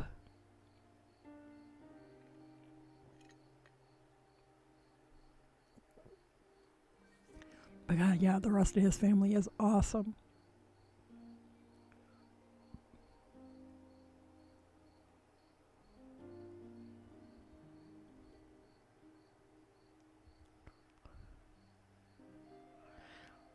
So it's good when you can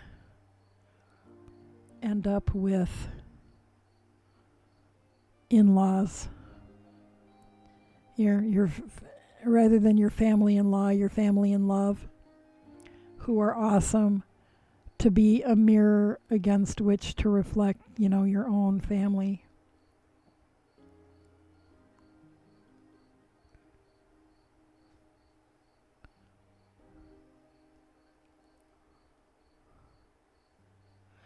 And then, when housemate moved here, it took him less than 6 months to realize that,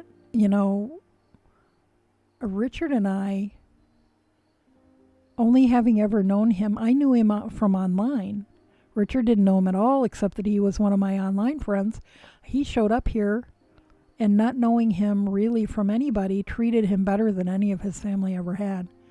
It did not take him long to cut his mother off. He's one of the most toxic people I've ever met.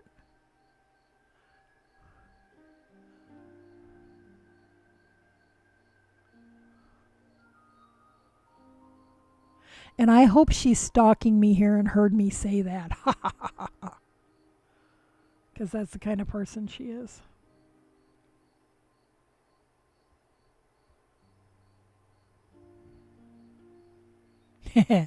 Right, Veggie? Ashley said, yep, and it means I have a lovely family to hang out with for holidays. I love get-togethers, and even though Z's family is enough for me, it's still painful not having the regular get-togethers I used to have. Yeah, I hear ya. And and I really miss, ever since my maternal grandparents are both gone. The whole family doesn't get together for stuff anymore. And so like if we go to Michigan for the holidays, we just see my mom and my sisters. We don't get together with the aunts and uncles and cousins and stuff. So that's, I miss that too.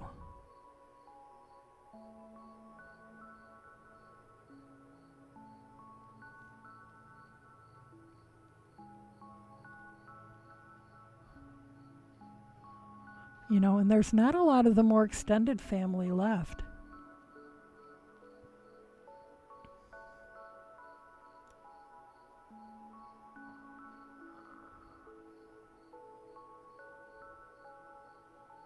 And I've never known, and I'm not close to my step family at all.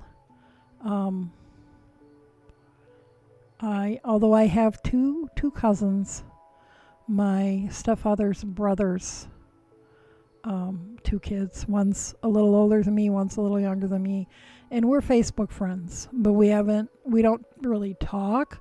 We just, like each other's posts, sort of thing. But his sister's two children who are quite a bit older than me. I don't have any contact with, and one of them I don't trust at all. Wouldn't want him around my family. And I never knew my biological father, so I don't know. I don't know any of the relatives on that side. Uh-oh.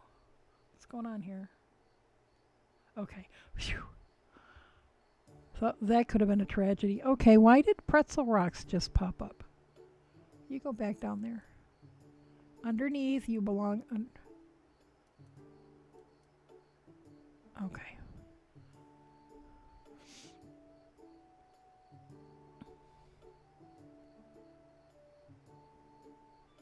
So I know I have siblings, additional siblings, half siblings on that side, but I've not ever met them, and I don't know if they know I exist.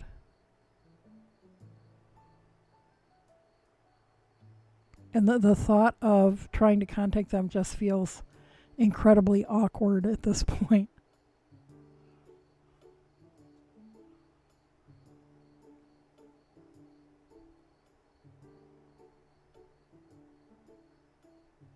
One, two, three, 4, 5, 6, 7, 8, 9, 10, 11, 12, 13, 14, 15, 16, 17, 18, 19, 20. Okay. I guess I knew that was where I was at. Duh. Well, let's count this side and see. See if it's the same. Because sometimes it's not. Do you guys ever do that on heel flaps? Be like, oops, there's not the same amount of stitches. Birdie Mom says, so Ashley, I will be driving to Ohio probably next month. Are you up for socially distant coffee or such? And are you north or south of Indy? Woohoo, that'd be cool.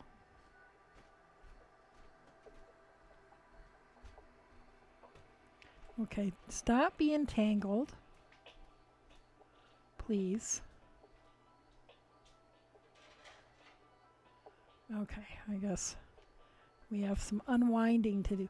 See, this is my concern about the possibility of doing 2 socks at a time. It's like, oh no!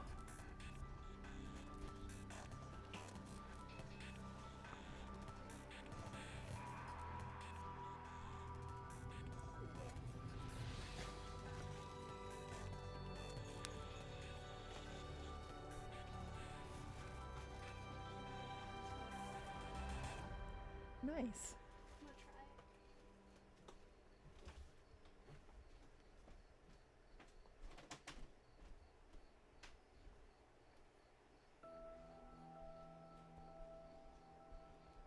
Okay.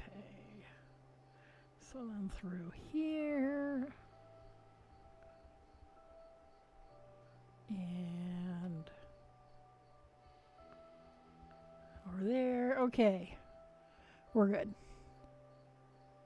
Ashley said, I'm north of Indy and would totally be up for socially distant coffee. I am busy the weekend of September 11th. But other than that, I think I'm free. That sounds cool.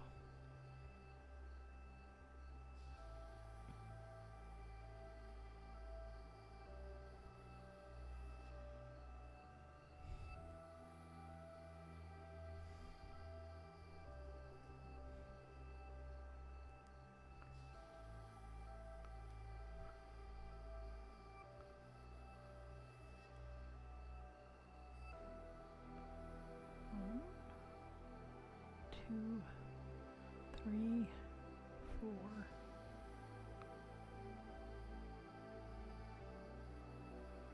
Oh wait, oh no. 1, 2, 3, 4.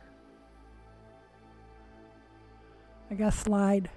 So, veggie. That was a tink. Birdie Mom said, okay, it'll be on the to-do list.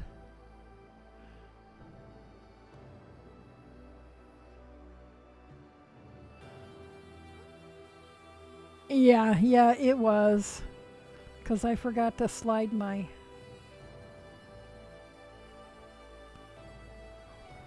Forgot to slide this one out. That's what I did. Okay.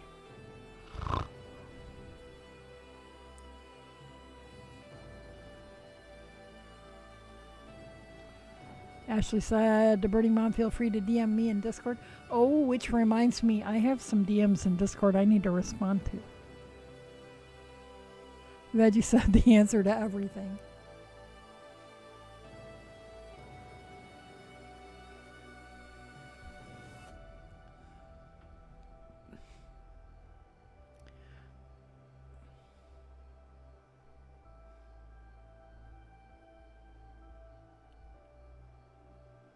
One, 2, 3, 4, 5, 6, 7, 8, 9, 10, 11, 12, 13, 14, 15, 16,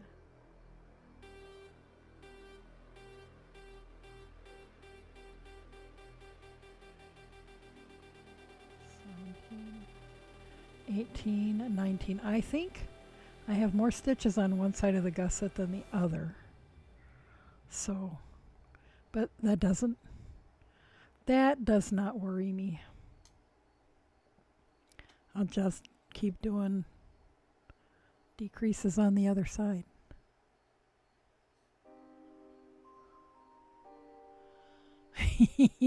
Veggies, look at you guys with DMs. Tink. Nope. It wasn't that time. It almost was. Oh, you know what? It's time for a break. But looky, it's turning into a sock. And I think I actually like this colorway. I wonder if I shine my phone flashlight at it, we'll get better colors.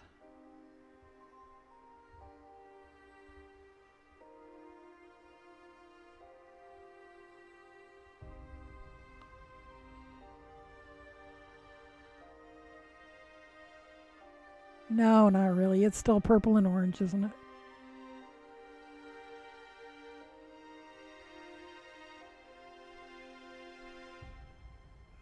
Nah, I have to try some daylight pictures. Whoops, turn the flashlight off. There's no sense running the battery down.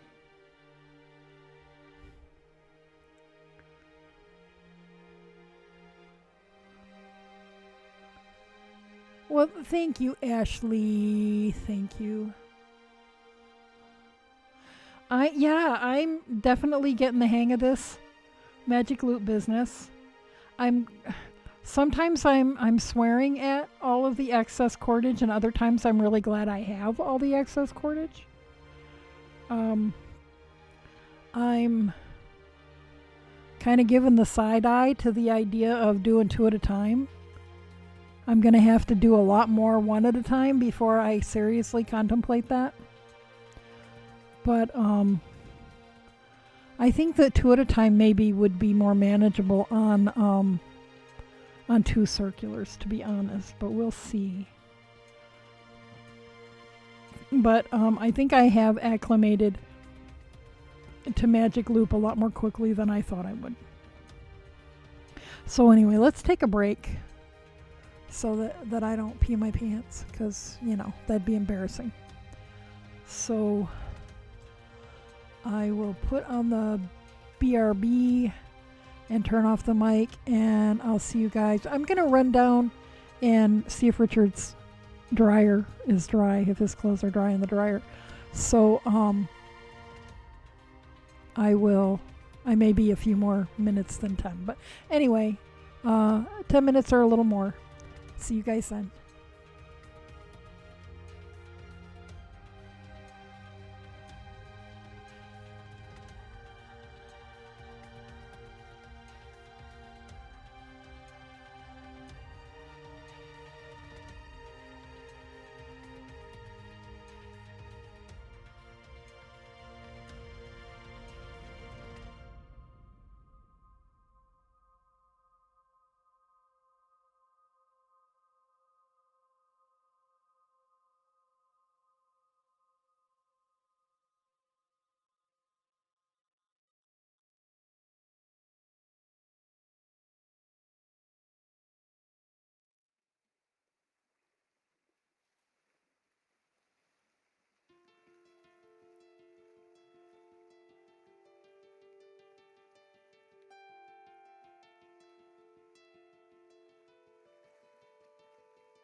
Richard's laundry's done, and I just lugged it up from the basement. He can get it up to the second floor.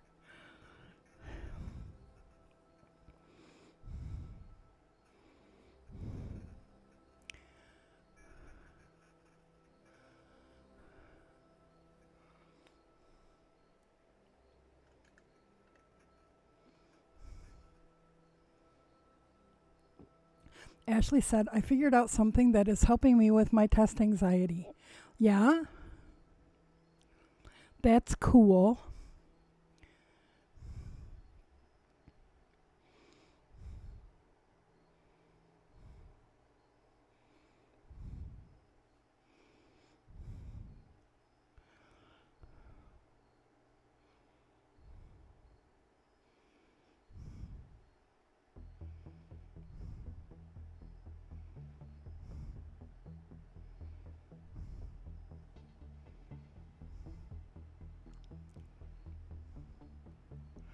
Ashley said there are a ton of mini code challenge sites online, and I'm doing some challenges on one to make sure I still know how to code.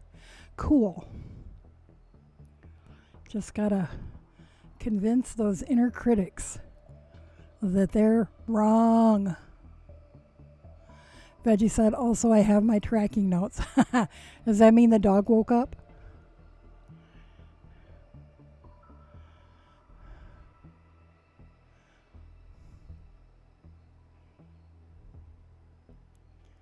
Birdie Mom said, awesome. That's a great idea.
Veggie says there are, I can't remember the one my husband usually recommends, and then said the dog woke up but didn't help me out, but is eyeballing my ice cream. Yeah, no help picking up notes, no ice cream for you. Birding Mom said, my friend just sent me a pic of a book she got, and I thought of you, Snoring Cat. It's Where's Bowie? Kind of an update on Where's Waldo. Oh, that sounds so cool.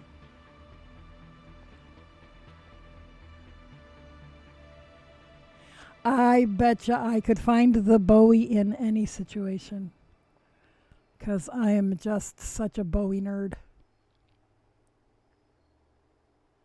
Okay, is that a... Yes, that's a decrease. 1, 2, 3, 4, 5, 6, 7, 8, 9, 10, 11, 12, 13, 14, 15, 16, 17, 18, 19. I thought this was 21 before I did the decrease.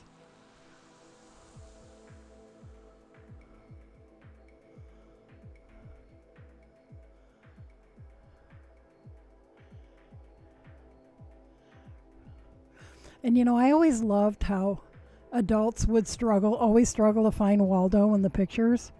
But you know, any 2 or 3-year-old could find him in a split second.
28, 29, 30, 31, 32. Why do I have 33? Well, I'll figure that out later.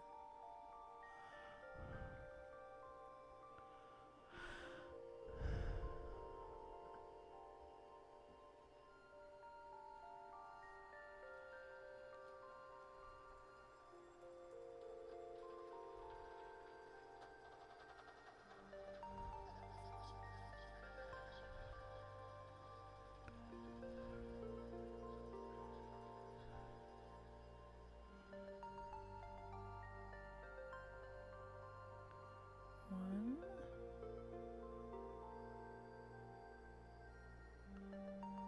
two, three, 4, 5, 6, 7, 8, 9, 10, 11, 12, 13, 14, 15, 16, 17, 18.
One, two, three, 4. I have 6, 7, 8, 9, 10, 11, 12, 13, 14, 15, 16.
So I still have one too many stitches on the front. I have no idea where the extra stitch came from or when.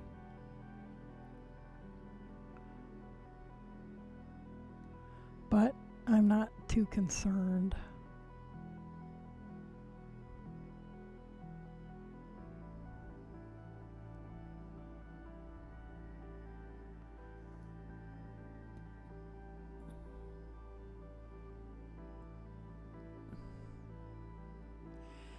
Hey Mousy, thank you for the lurk. Yep, that's what I figure.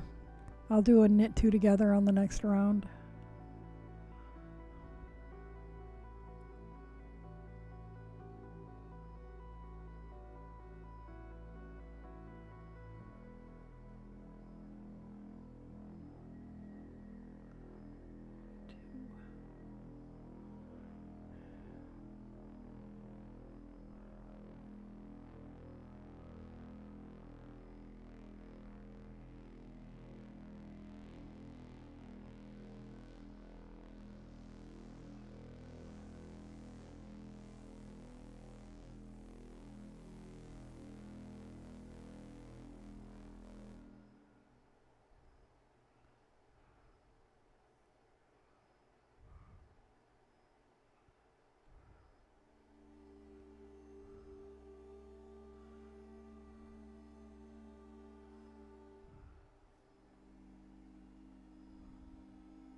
Hey Veggie, are you on the side of Texas that's getting the, or are you at any risk from Laura? Apparently she's gearing up to beat the shit out of some people. I heard a rumor that she might end up being Category 5 by landfall. I hope that was just, nasty rumors. And stuff about unsurvivable storm surges in some places.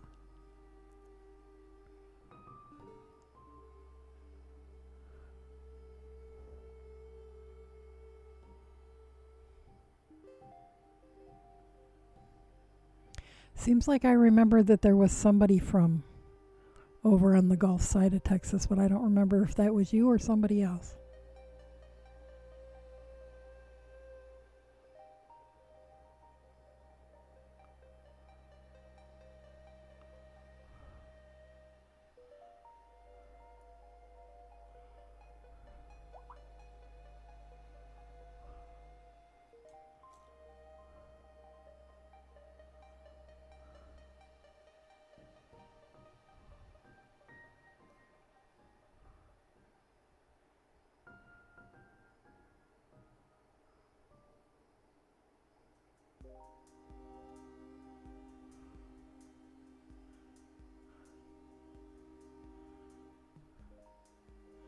Birdie Mom said they have to say unsurvivable because otherwise idiots go out to see the ocean. Well, that's unfortunately true. They have hurricane parties on the beach and shit.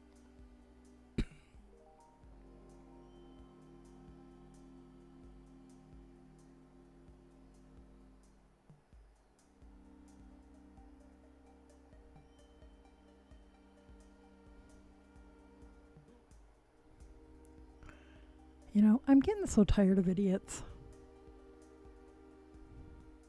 And I need to stop poking at them because I've poked at them a couple times in the last couple of days. And it doesn't turn out well. You can't talk sense to some people.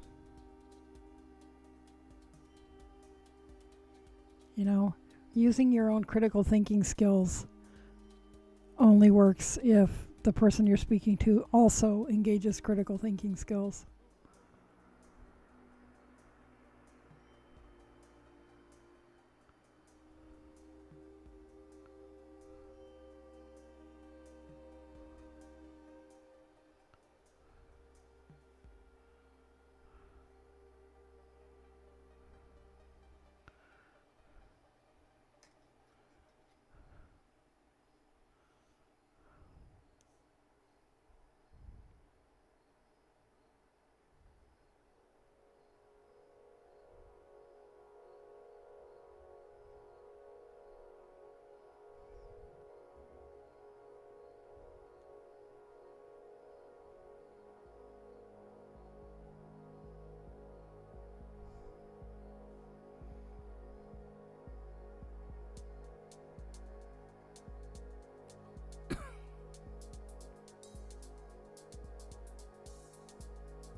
Ah, ha, ha.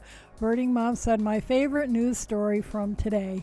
Researchers have been interviewing non-mask wearers and found that they have a tendency towards self-centered antisocialness.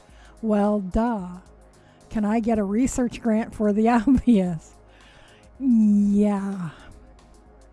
I saw an article today from theguardian.co.uk saying that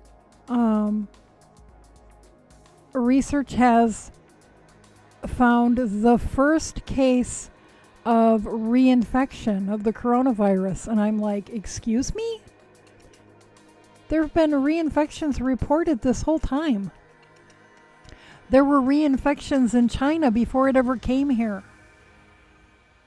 Why are we just now, after all these months, finding the first case of reinfection?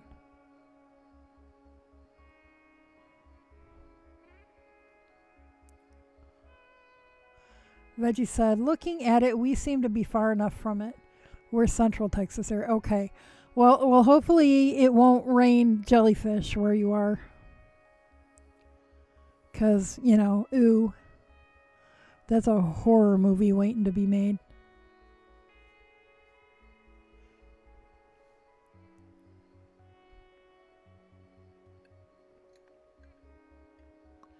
We'll hear, the conservative legislators are trying to get enough signatures for this decree.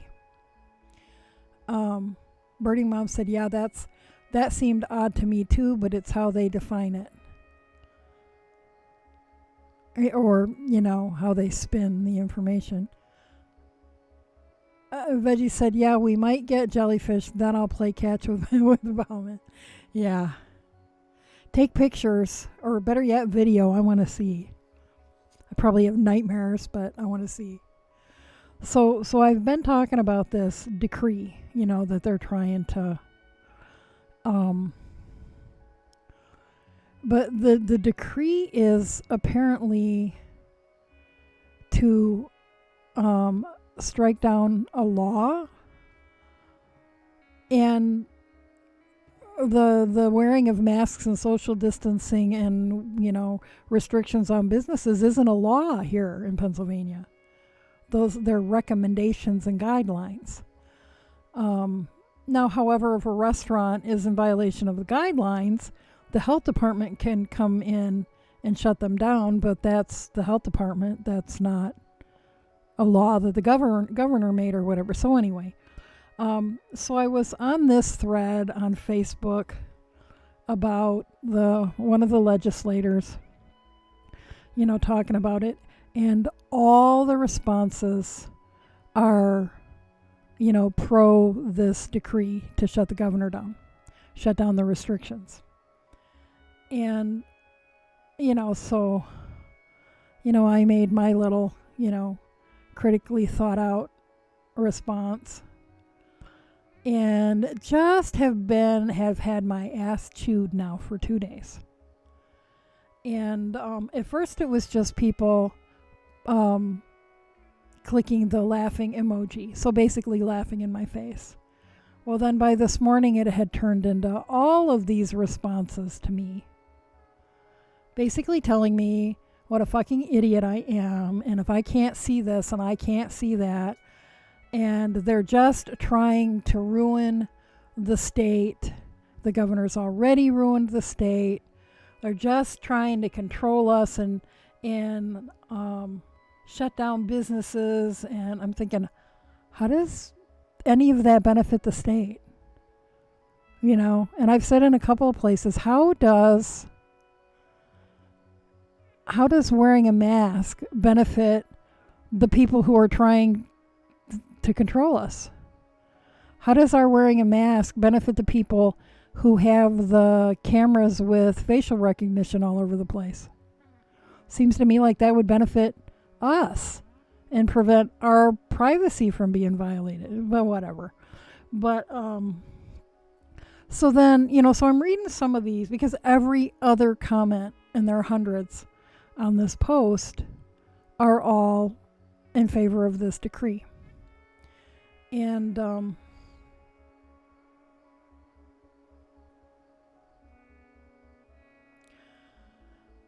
so then these people started talking about how, oh, you know, call your representative, or email your representative. And then this group of women started talking about how, oh, you know, I did. And I tried to call this representative, and they just told me to call my own representative. And they were really angry that they couldn't call, because they had planned on calling every representative in the state.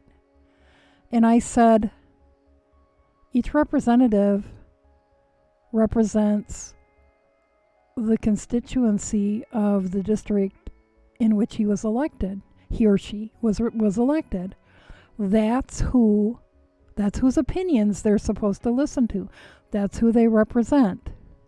Of course, a representative in a district that you do not live or vote in isn't gonna listen to your opinion. It's irrelevant to them. We learned this in high school government class. And that one hadn't gotten any responses the last time I looked. We'll see what happens in the morning. Stitching Rad, how the heck are ya?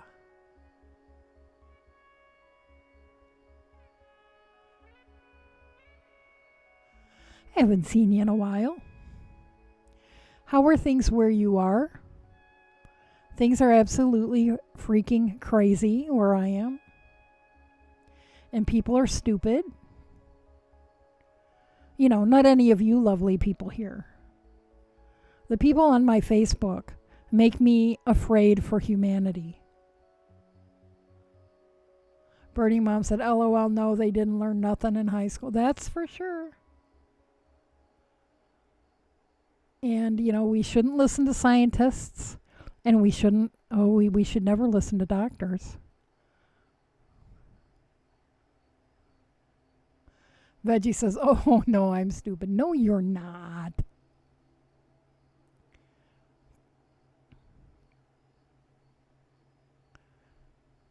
Ashley says, science is fake news. Yeah. Yeah. Well, you know what? I'm a firm believer that there is a lot of fake news. But not the stuff that's being called fake news. And I heartily resent all the references to conspiracy theories, because I'm a conspiracy theorist and I don't believe any of that shit. So if you're going to accuse me of being a conspiracy theorist, at least get your conspiracies right. But, you know, what do I know? I'm just some weirdo. I'm just some old woman whose opinions don't matter for anything. Birding Mom says, about this time, I stopped reading the comments. Most of them are bots and designed to make people churned up. Well, and on that particular thread, that's probably true. On the thread that is the thread of comments that happened on a post one of my very close high school friends made, who she and I have very different opinions politically and religiously, but for us, none of that's a deal breaker. I said, you know what the deal breaker for me would be? I don't have to agree with my friends. And one of the very few exceptions would be if you think that child abuse or sexual assault are okay, that's a deal breaker. Most anything else I can work with. And she and I have been working around each other's, beliefs for decades. We graduated from high school a very long time ago. But people on her, the people who comment on her, who think they understand what she's trying to say, are crazy. And I know they're not bots because I know a lot of them. They're from my hometown. But yes, in general, and I keep saying to myself and anybody who'll listen, this is why I usually boycott Facebook during election cycles. The closer it gets to the election, it's just like, nope, out of here. But right now, there are a handful of people I need to be in contact with, and Facebook is the easiest way to do that. So I've stayed, and I need to just stay away from all the drama because it makes me crazy. It makes me afraid. And I don't need the stress. The stress will make me sick. I don't need that shit.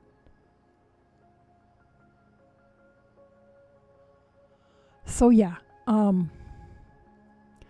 did turn the notifications off on the one thread, but I didn't on my friend's post because she and I are having some good conversation about it, despite all the idiots that are trying to derail it. Stitching Rat said totally fine. Yeah, had a lot less time past weeks. Baby boy's more active now. We are looking for more space. So new flat or maybe buying our own little home when we can financially manage it. A lot of work, and I have less and less time to watch your streams in the morning. But today I made it, even just to say hi. Well, I'm glad you did. I miss you. I am doing, to everybody's a surprise, I am doing magic loop for a sock. Because, everybody knows I love my double points.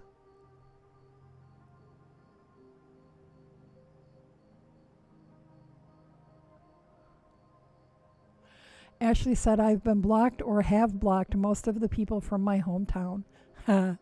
Birding Mom says we miss you, Stitching Rat.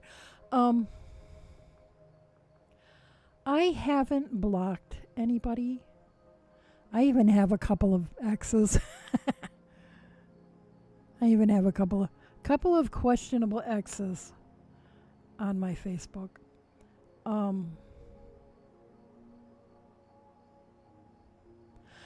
There's one person in particular that I'm not exactly sure how I know her, who friended me a year or so ago, and I think she might be like a member of my guild who doesn't attend very often.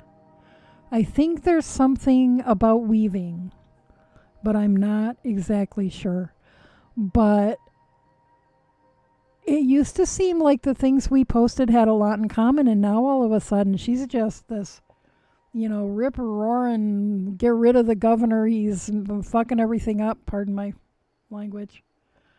And I keep posting differently, and I keep expecting that she's gonna unfriend me, but she hasn't yet.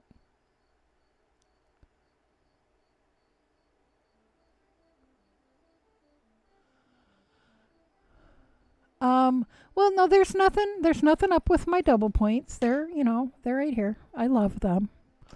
I just decided I was going to challenge myself to do all the different ways of doing socks. So starting with Magic Loop, and then I'm going to do,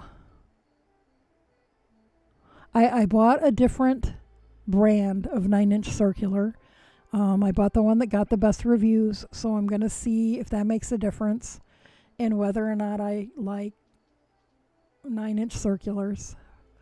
And I had forgotten about 2-circs, so I need to get another size 1 circular, a shorter one.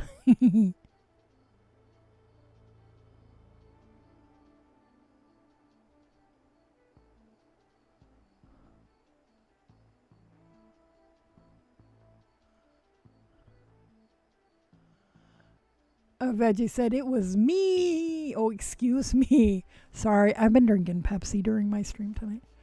Stitching Rat said, "Aw, thank you, Birding Mom. I missed you all too. It was so fun. Have a nice conversation. So fun to have a nice conversation this time of day." Yeah, it's the middle of the night for most of us. We've been having a few, early morning European folks in here lately. Veggie says, yeah, I'd promote anarchy too. Well, there we go. I could give them a variety. I could promote anarchy one day and socialism another day. Just give them a wide variety and keep them guessing. They won't know what the hell I think.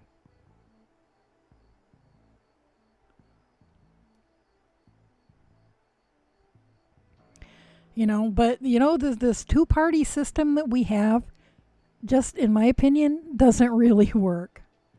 And this country didn't start out a two-party system.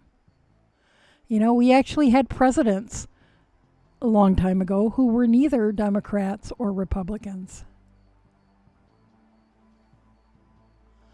Veggie says, who needs the government? They don't believe in science. I believe in science. I'm a nerd. Stitching Rat says, that's cool. I like Magic Loop for socks with a pattern you can match with one side of your sock. I'm just winging it. I'm starting to get the hang of it. I feel a lot more confident than I did last night when I started. And Robin says, good morning to everyone. I am in the office 8:09 a.m. See, Stitching Rat, I told you we had more early morning people. Welcome, Robin. Nice to see you. Veggie said, haha, I like it. Stitching Rat said, oh, you're in my time zone, Robin. Ashley said, I'm only on row 36 of 71 on my cardigan. Yeah, but you're still making progress. Veggie says, ha, nerd.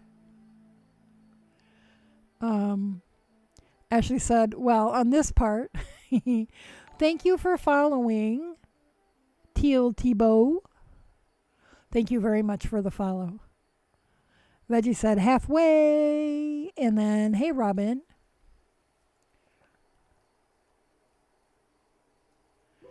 So yeah.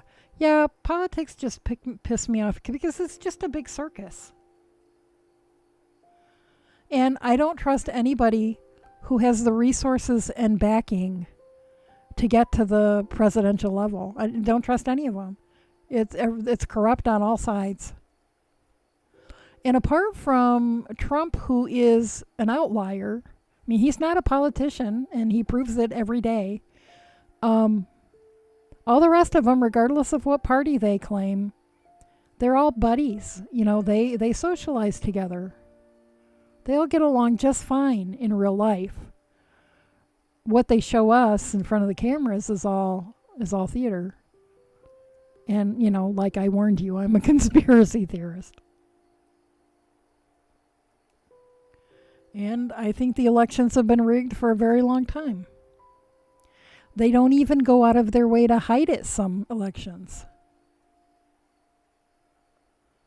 Birding Mom says, I'm trying to finish these socks on the cuff. Well, woohoo! Yeah, because you had to go back pretty far on that one. Ashley says, Guy, just choked on my saliva for a second, and now I have the hiccups. This should be illegal. Oh, God, I do that all the time. I choke on stuff. I don't know if I've become a lazy eater or if there are some sort of issues with the muscles in my mouth and throat, but I choke on stuff all of the time, and I didn't used to. It concerns me.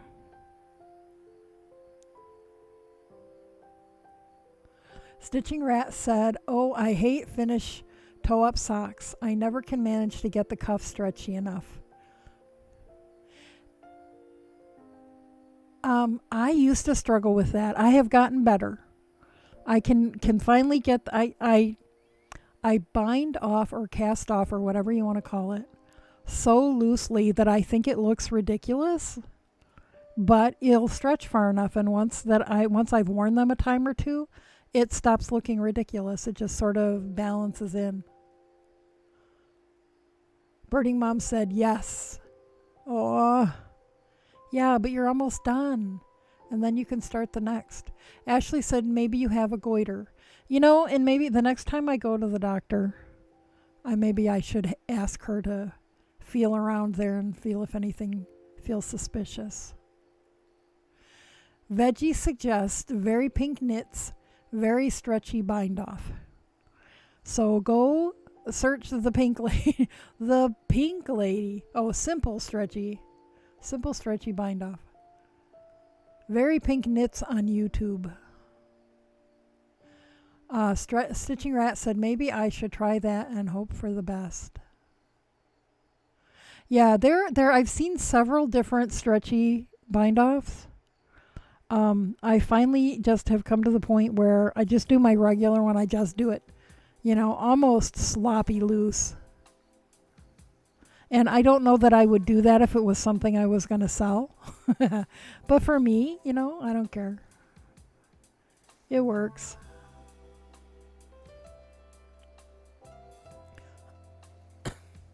Stitching Rat said, thanks for the tip.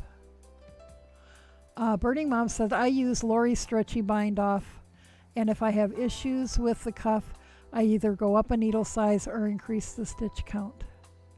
Ashley said, definitely get it checked out by your doctor. My dad had a bad car accident last year when he was eating while driving and passed out after choking on his food.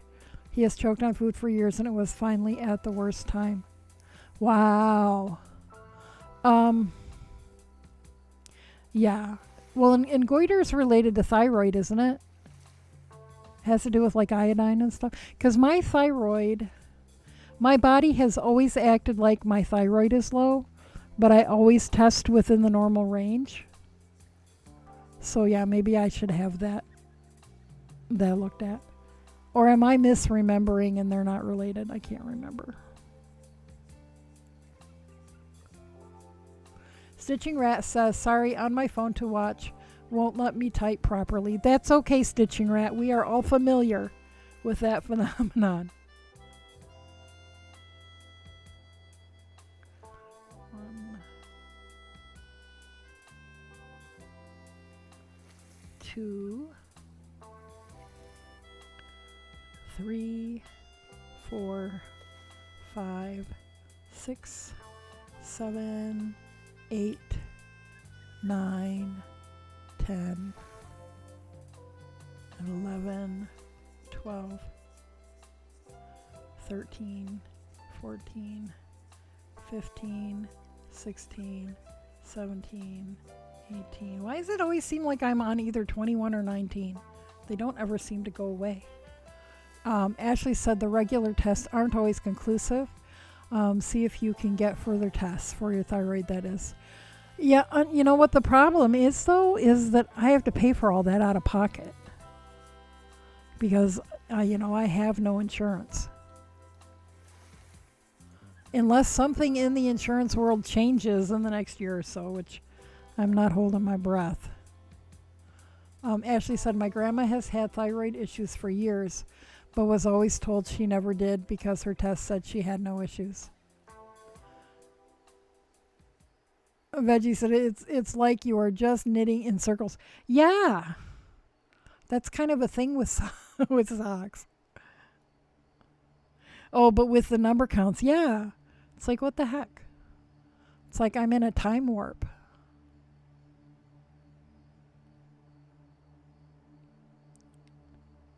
Yeah, the insurance thing sucks. I do have I do have my eye doctor appointment. When is it? Next week?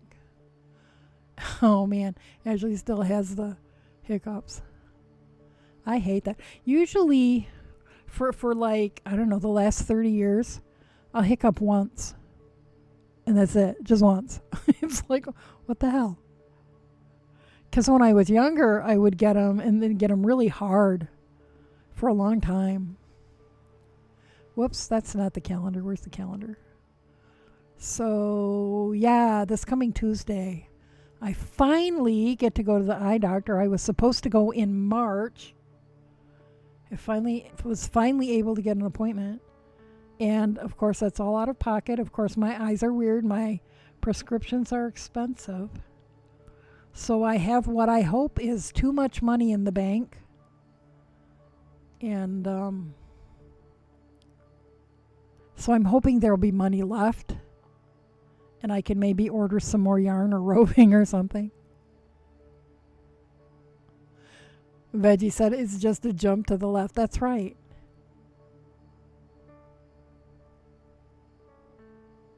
We all know that dance, don't we? Do we? Do we all know that dance? And a step to the right. Ashley said singular hiccups can mean acid reflux. I absolutely have acid reflux. And because of I have a hiatal hernia. And because of the acid reflux, I then get I get a spasm in my esophagus sometimes, like right where, like right in the middle of my chest, like, where your heart is. And the first time that ever happened, it'll happen and I don't notice it until I eat or drink something. And then I'll feel the spasm as the food or the liquid tries to get past it. And then I'll start producing all this mucus, and then I'll start coughing and choking and gagging, and then, sometimes I just pitch up whatever it was I had eaten. It's terrible. The first time it ever happened, I thought I was having a heart attack.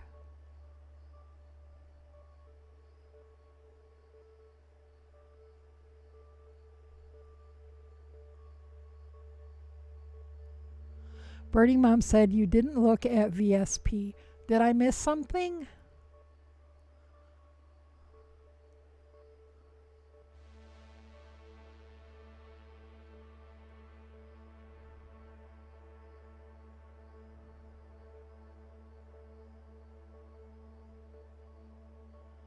Birding Mom, was I supposed to look at something?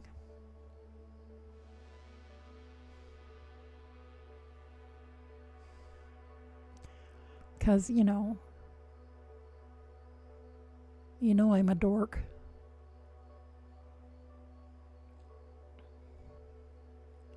Oh, you know what? I didn't. Let me write that down.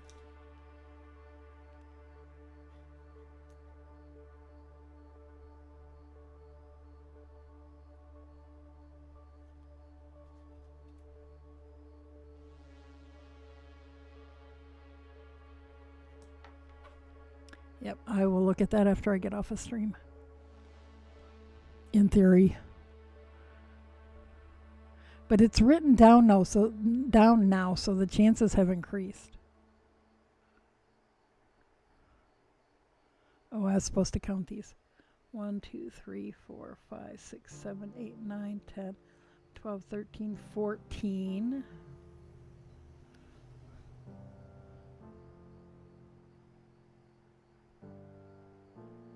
15. 16. Okay, so this side is done. The other side is not.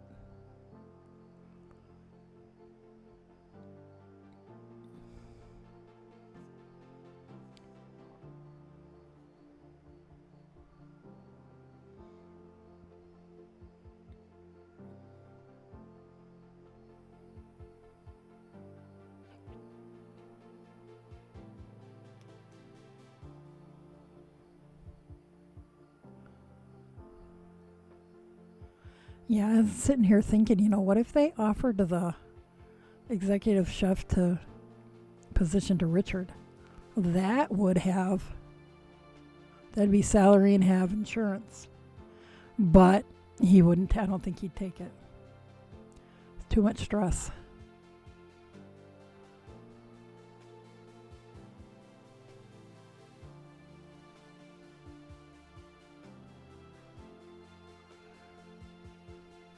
And I just keep telling myself, another year and a half or 2 years, I can apply for Social Security and then I'll have Medicare.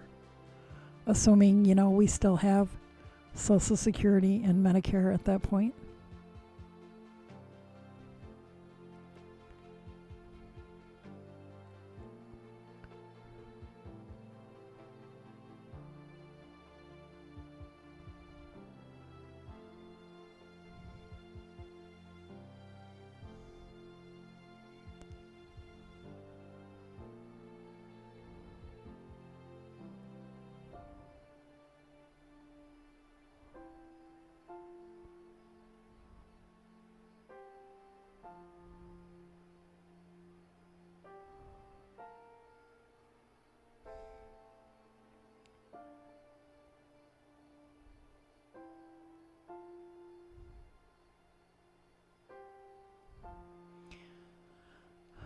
I've been hearing a lot about some of the experiments in Europe with the universal basic income.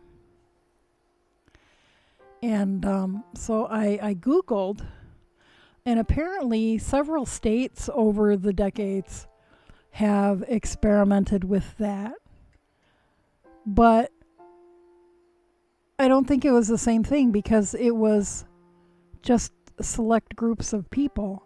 And my understanding is universal basic income, everyone should qualify for, not just, certain people qualify. But I don't know.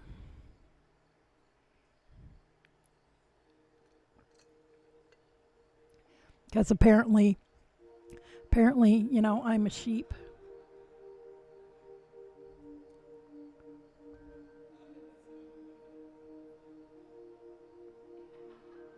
Okay, what am I doing? Where am I? Okay, this one needs to be bigger. Ashley said you normally stream for 4 hours, right? Yes. Yes, Sunday night through Wednesday night. I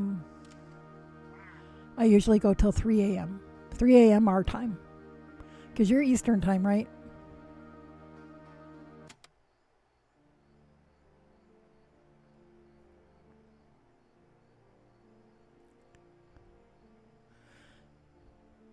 Yeah, so a little more than a half an hour yet.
Oh yeah, I have to do my knit two together on this needle. Or the front, this section. Let's count across and see if we still have too many stitches. Cause you know, they're coming and going around here, popping in and out of existence. Okay, so 1, 2, 3, 4, 5, 6, 7, 8, 9, 10, 11, 12, 13, 14, 15, 16, 17, 18, 19, 20, 21, 22, 23, 24, 25, 26, 27, 28, 29, 30, 31, 32.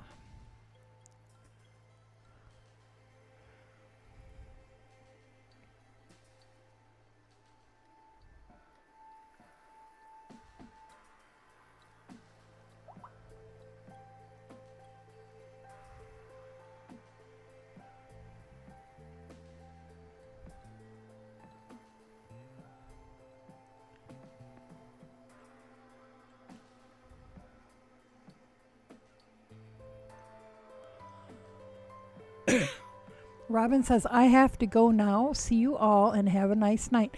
Thanks for coming in and hanging out, Robin. It's nice to see you. Hopefully, we'll see you again soon. Have a good rest of your day.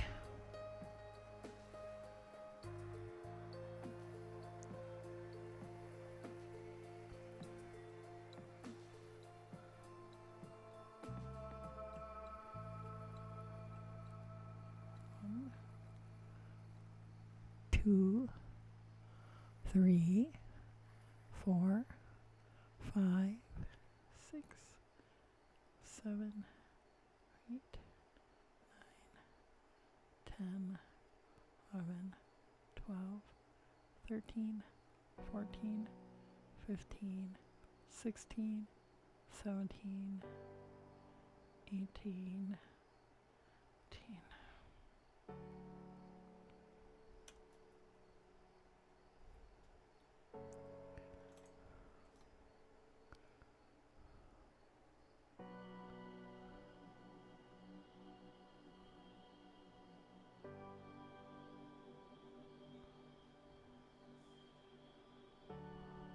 It starts getting more fiddly when there are fewer stitches on the needle because then I have more excess cable. I was kind of liking all the excess cable when I had a million stitches at the beginning of the gussets.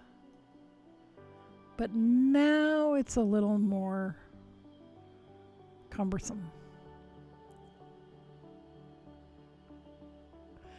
Stitching Rat said, I have some time to grab my crochet project and maybe finish a row or two. Cool.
So I don't remember if I told you guys or not. I know that I've told some of you guys the story about how when I was a kid growing up in Norfolk, Virginia, the the public TV station in Portsmouth, Virginia, which was right next door, had a children's television show called The Jim and Tammy Show, and it was hosted by a very young Jim and Tammy Baker.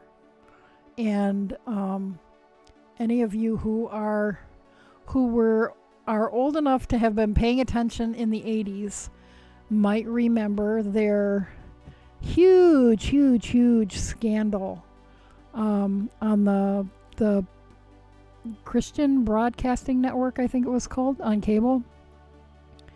And lots and lots of interviews with Tammy crying and the mascara running down her face, and it was a very, very big deal. Well, when I was in approximately the first grade, my first best friend ever, my first BFF ever, who lived across the street, wrote and got tickets because they had a little bleachers and they would have a studio audience of little kids. And so my best friend Sherry and my little sister Melanie, who was probably only like 2 at the time, and I went and sat in the bleachers for the Jim and Tammy Show. Well, I've gotten a lot of mileage out of that story over the the years, and there's a lot more detail, but I'm not going to bore you with it this time.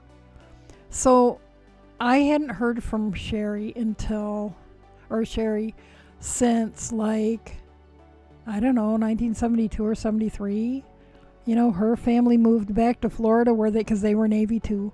They moved back to Florida where they were from, and we moved back to Michigan where we were from. And we never saw each other again. And our moms were good friends, but for whatever reason, they didn't keep in touch. And a week or so ago, I got this random message on Facebook from Sherry. So it was very cool. We've been catching up.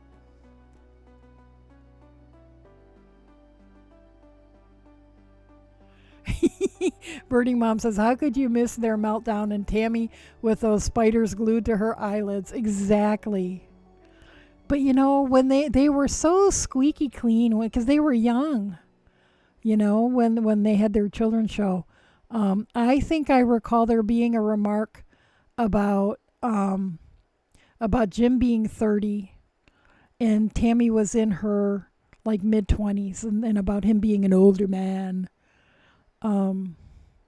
But they were so squeaky clean then, and I didn't realize I would see listings in the cable guide for Jim and Tammy, and I thought, ha ha ha, they have the same name as that show when I was a kid. I didn't realize it was the same people until I saw Tammy, you know, crying mascara all over herself, and I was like, oh my God, it is the same Jim and Tammy.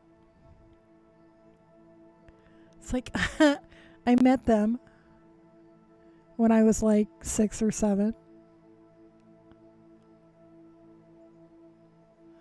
And now my best friend, Jim and Tammy cohort, co-conspirator, I don't know what we were, is back in my life. So that was fun. You know, and sometimes somebody pops up out of the past and you chit-chat a little bit and you're like, oh, okay, we don't have anything in common anymore. And you go your separate ways, but you know, we actually still have interests in common and philosophies in common, and so, and she gets back to Virginia from time to time to visit relatives who are still there, and Richard and I talk about going down there because he would love to see all the history stuff down there. Williamsburg and Jamestown and Yorktown and the MacArthur Memorial and, you know, all the stuff. Because he grew up in Seattle and there's not as much historical stuff out there. I mean, there is because of the Native American stuff, but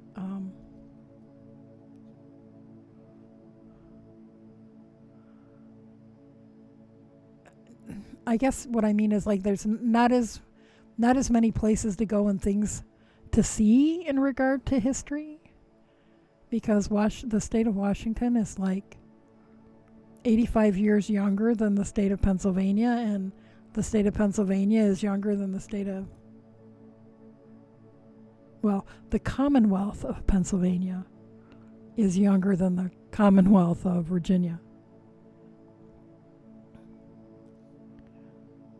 You know, for whatever difference that makes for anybody.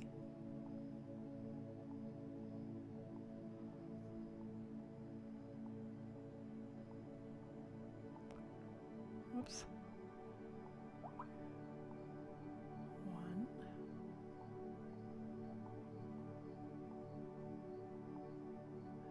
2, 3, 4, 5, 6, 7,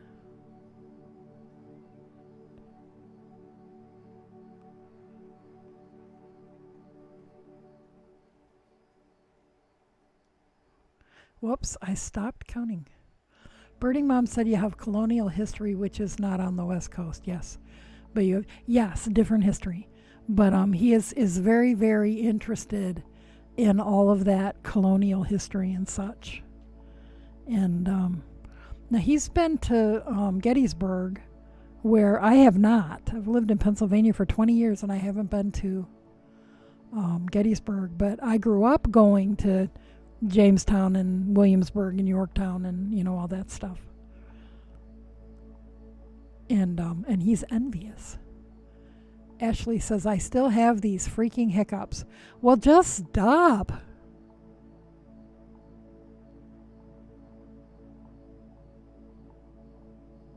Ashley said, ha, I lived next to a Jamestown. Ironleaf Potter lives very near Williamsburg, and in fact, right out of college, she worked in Colonial Williamsburg as a cabinet maker in the harpsichord shop. I was like, you didn't work there as a potter? And she said, no, Williamsburg doesn't have a potter, because officially on the books, while there were people surreptitiously making pottery, Williamsburg wasn't allowed to have a potter. They were expected to order in all their pottery from England and, you know, pay the tax. Ashley said, always loved getting breakfast in small town Jamestown. Yeah, well, Jamestown, Virginia isn't actually, there is no town or city there. There's a fort. It's just a historic site. But it was very cool when I was a kid. Williamsburg was very cool when I was a kid. I loved all that stuff.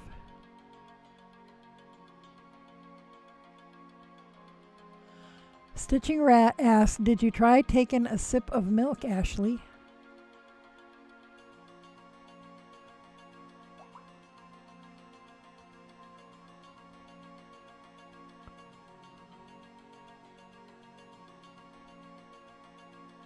My phone is being very noisy.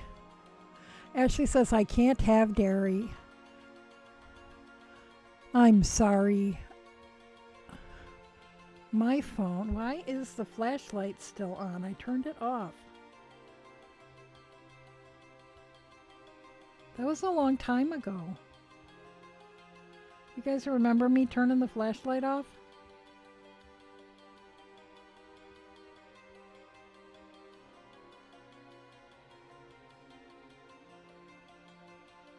Yeah, all of the noise my phone is making is all Twitch notifications. Because I watched part of Baum and Maid's stream on my phone earlier today, and now my phone thinks that Twitch needs to give me all the notifications.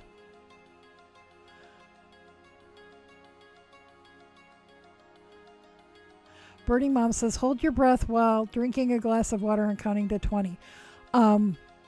Yeah, that's one of the ones that one of my friends in college always said, to hold your breath while you're drinking a glass of water for at least 20 seconds.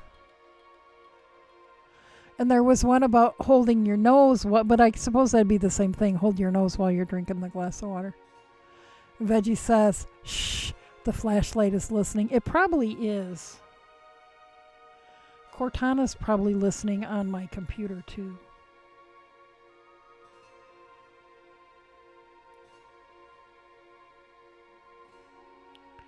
You know, I keep saying there will not ever be an Alexa in my house, but what difference does it make? My computer's listening, my phone's listening.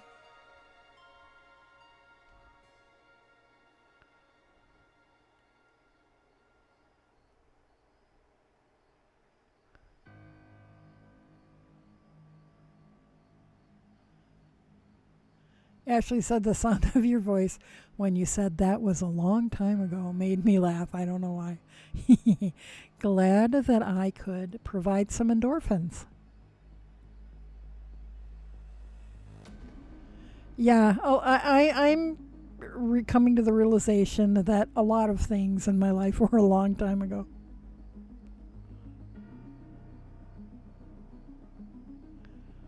I keep watching all these high school friends on, because I'm on a Facebook group for my graduating class from high school. And these people are all turning 60 and 61. I'm like, what the hell? Oh, yeah. Yeah, I guess I'm 62 also. And 61's creeping up here pretty fast.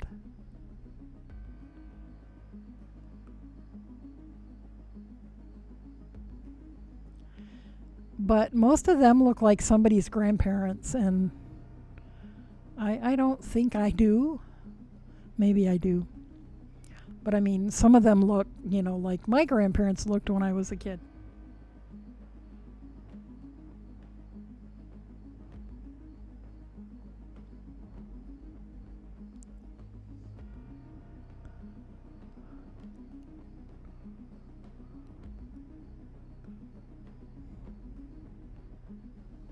Although I don't have that much gray in my hair, so maybe that's part of it. And I never was a smoker, so I don't have the smoking wrinkles.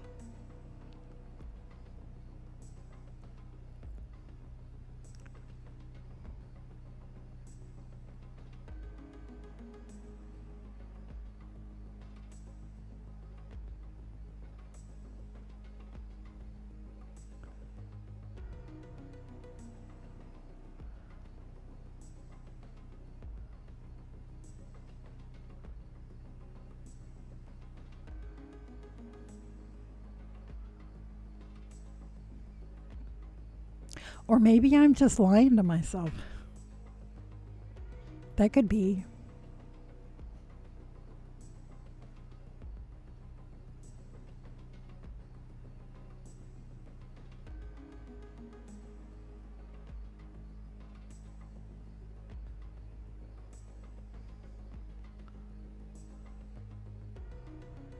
I must be getting tired. I think I'm starting to talk ridiculousness.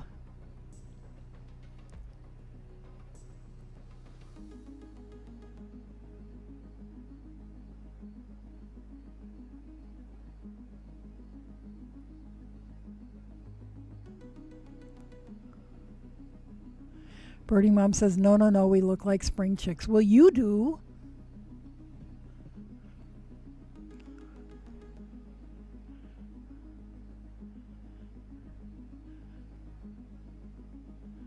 I should maybe, dye my hair pink or purple or something.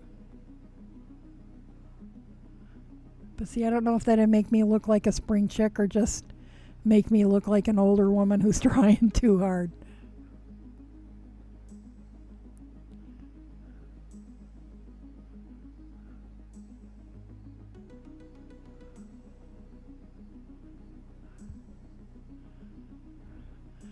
And I'm starting to have enough silver around my face that I could maybe do, a color around my face and not even have to bleach first.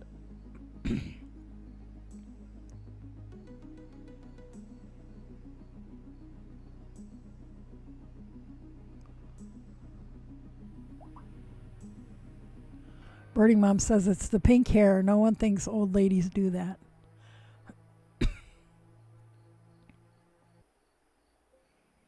Yeah, and I haven't colored my hair at all. since I was like 40. Because Richard's ex-wife was always ruining her hair, like, over processing it all the time and then cutting it off. And he's like, you know what? Would you just like be willing to leave your hair normal? It's like, oh, okay. Veggie said, I mean, people are usually more worried about what people think of them than thinking about other people. I think you're probably right. But I do look at the people I graduated from high school with and think, what the hell? Why do you look so old? Not everybody does. There are a handful of women more than men, because I think men in our culture are more comfortable with aging gracefully and embracing the salt and pepper hair and that sort of thing. But I'm thinking that some of the women who look younger in pictures are probably just not letting their hair do what it wants to do, and they're just, coloring it to the color it always was. And I could be wrong, but I know that women I know in real life, I would say all the women I know in real life, their hair is either at least as much gray as mine, if not a lot more, or they're coloring it.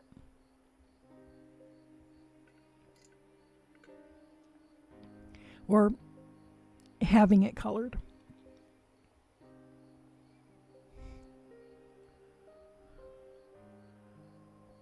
Veggie says, dye it the rainbow if it makes you happy. Yeah, but the way I would want to dye it with the rainbow underneath, between bleaching sessions and then all the dyeing sessions, would probably cost me about $300. And I don't want it that bad.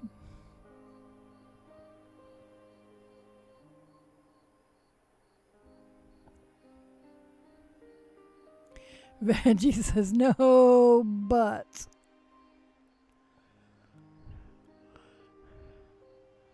My stepdaughter just does it herself. Sometimes she's happy with the results, and sometimes not so much. I could just henna the whole thing.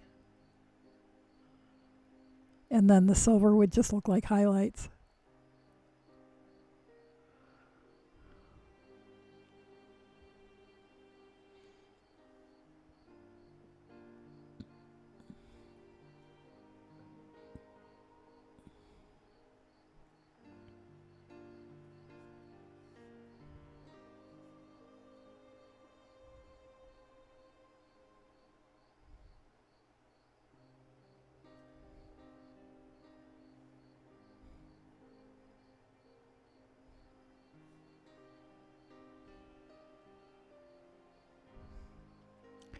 Birding Mom said, I do that too.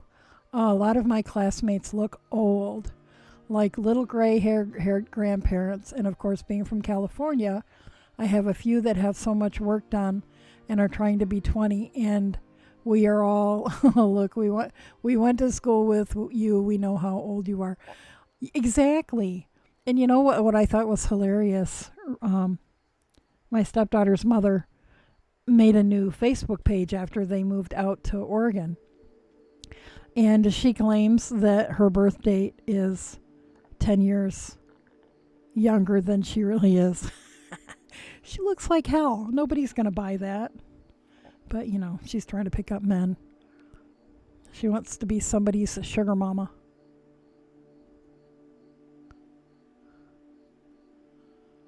Or, no, I'm not sure that meant what I meant for it to mean. She's looking for a sugar daddy. I don't think she's going to find one.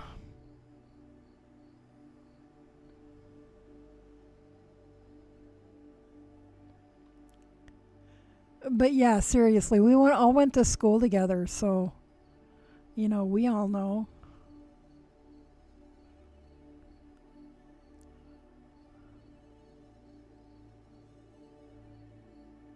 Birding Mom says, okay, that makes sense.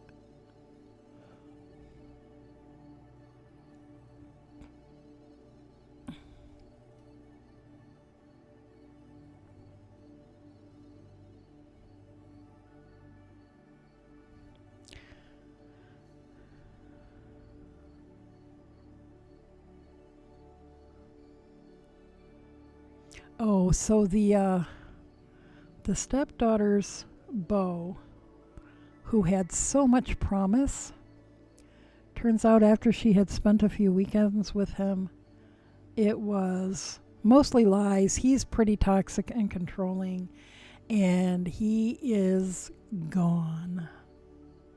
And I am so proud of her.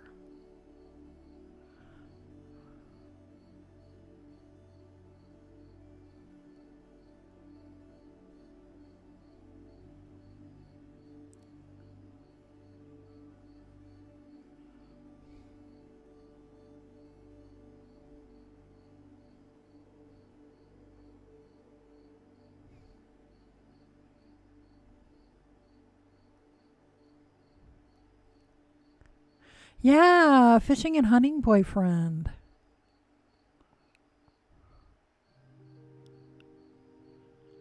Well, it happened kind of suddenly. It's like, once, because they had been FaceTiming for months during quarantine and all this kind of stuff. And boy, was he good on paper. But, once stuff got real, he turned out to be a really different person than he had been leading her to believe. Yeah, even more than just the the honeymoon phase is over, but he went from being,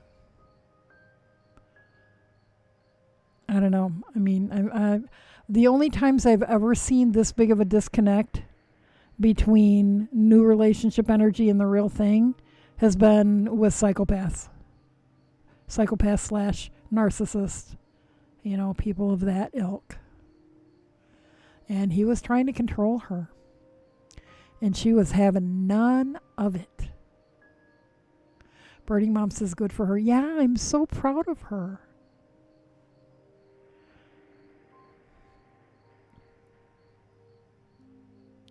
Veggie says, oh, boo. Yeah, and you know what? I'm grieving the loss of venison and fish. But you know what? I'm not sure how much of that there ever would have been. Because he had talked about how he and his cousin had this YouTube channel where they did hunting and fishing and all this stuff. Well, they have a channel. There aren't any videos on it. And I'm not sure, based on things that transpired later, that they really have. I mean, they come from families that hunt and fish. But it's unclear whether he actually has a lot of experience himself. And he was all about, wanting to move in together, wanting to be married within a year, wanting to have kids right away. And she's like, whoa, I'm 19. Not ready for that shit. And, he's like, oh, it'll be okay. And she's like, no, it won't.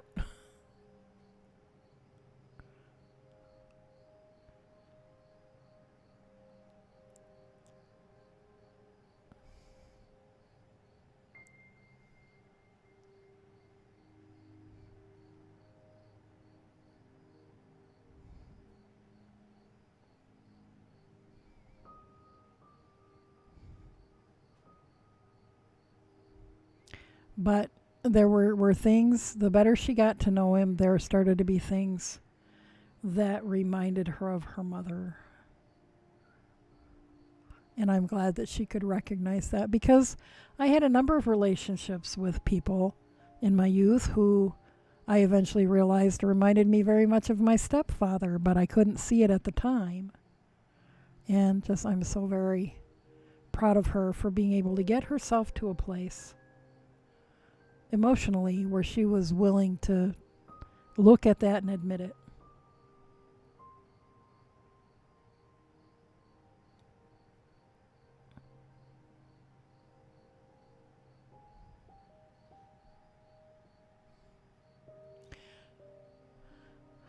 Veggie says, yikes, but awesome that she was able to be vocal in what she wants to. Yeah.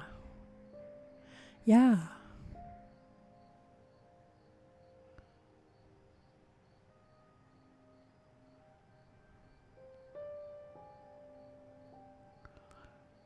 and she credits having lived here with Richard and me for the last year with giving her the opportunity for the first time in her life to see what a healthy relationship looks like. And I was like, really? I mean, one would hope that your kid would think that, but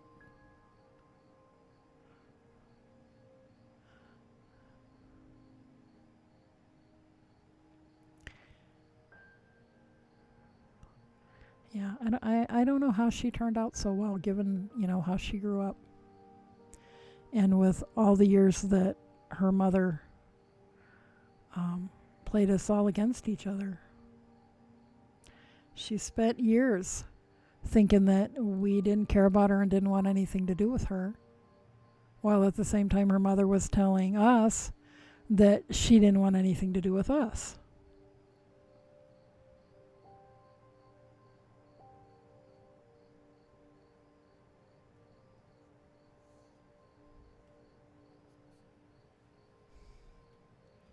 But she's a good kid.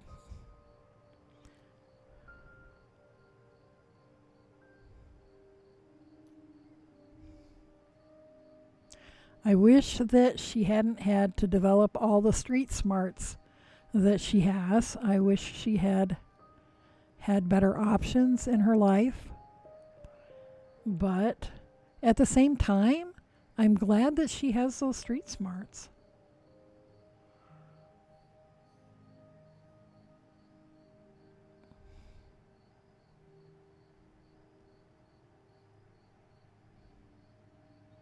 And, and I don't know how to say that and not have it sound weird.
Oops.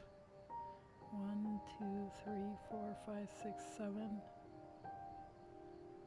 8, 9, 10, 11, 12, 13, 14, 15, 16, 17. So one more decrease round on this side, and then I'll be caught up on my decreases.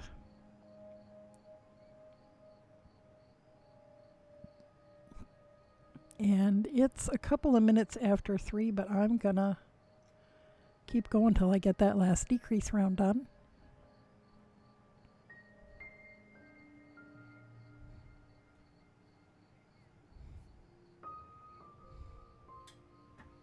And I might take this sock with me to the weaver's cabin tomorrow. It's going to be too dang hot to climb around under looms, which is my other option. I could either take my drop spindle, a drop spindle, and spin. That's what I've been doing the last number of weeks. Or I could take this and work on the foot.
Stitching Rat said, so need to do some chores, but we'll take you with me to the kitchen and watch and listen. We're not going to be a whole lot longer, so you go right ahead and do your chores.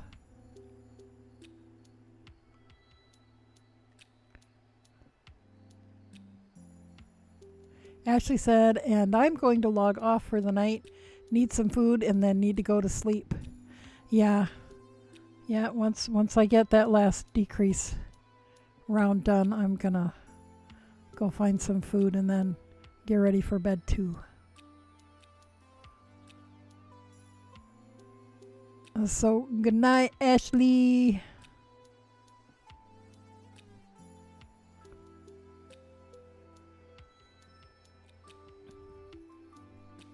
Birding Mom said, I'm heading out. Good night, all. Thanks for the stream. We'll see you later, Birding Mom. Thanks for hanging out. Ashley says, good night, everyone. Well, you know what? Since everybody's heading off to bed and doing chores and stuff, maybe I'll just log off, and then I'll just finish my last decrease before I go to bed.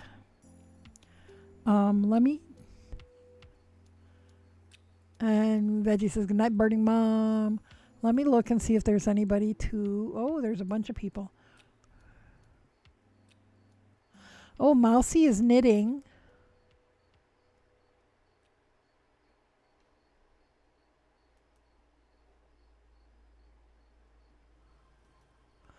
Let's go raid Mousy. Anybody who's still here, or who's gonna leave a lurk or whatever.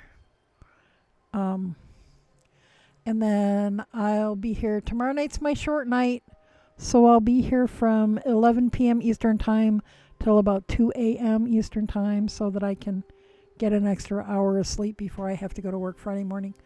And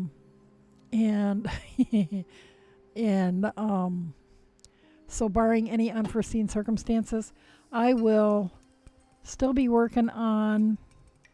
I mean, depending on if I'm busy at the cabin or not, if I take my sock with me. Maybe I'll get the whole foot done when we'll do the toe tomorrow night and start the second one. So, anyways, let's go see what Mousy's doing.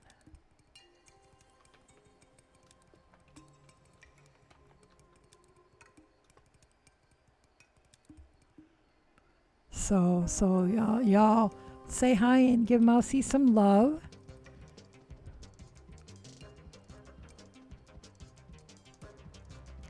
She was lurking in here for a while earlier. Alrighty, I'll see you guys later. Thanks for hanging out. I love you.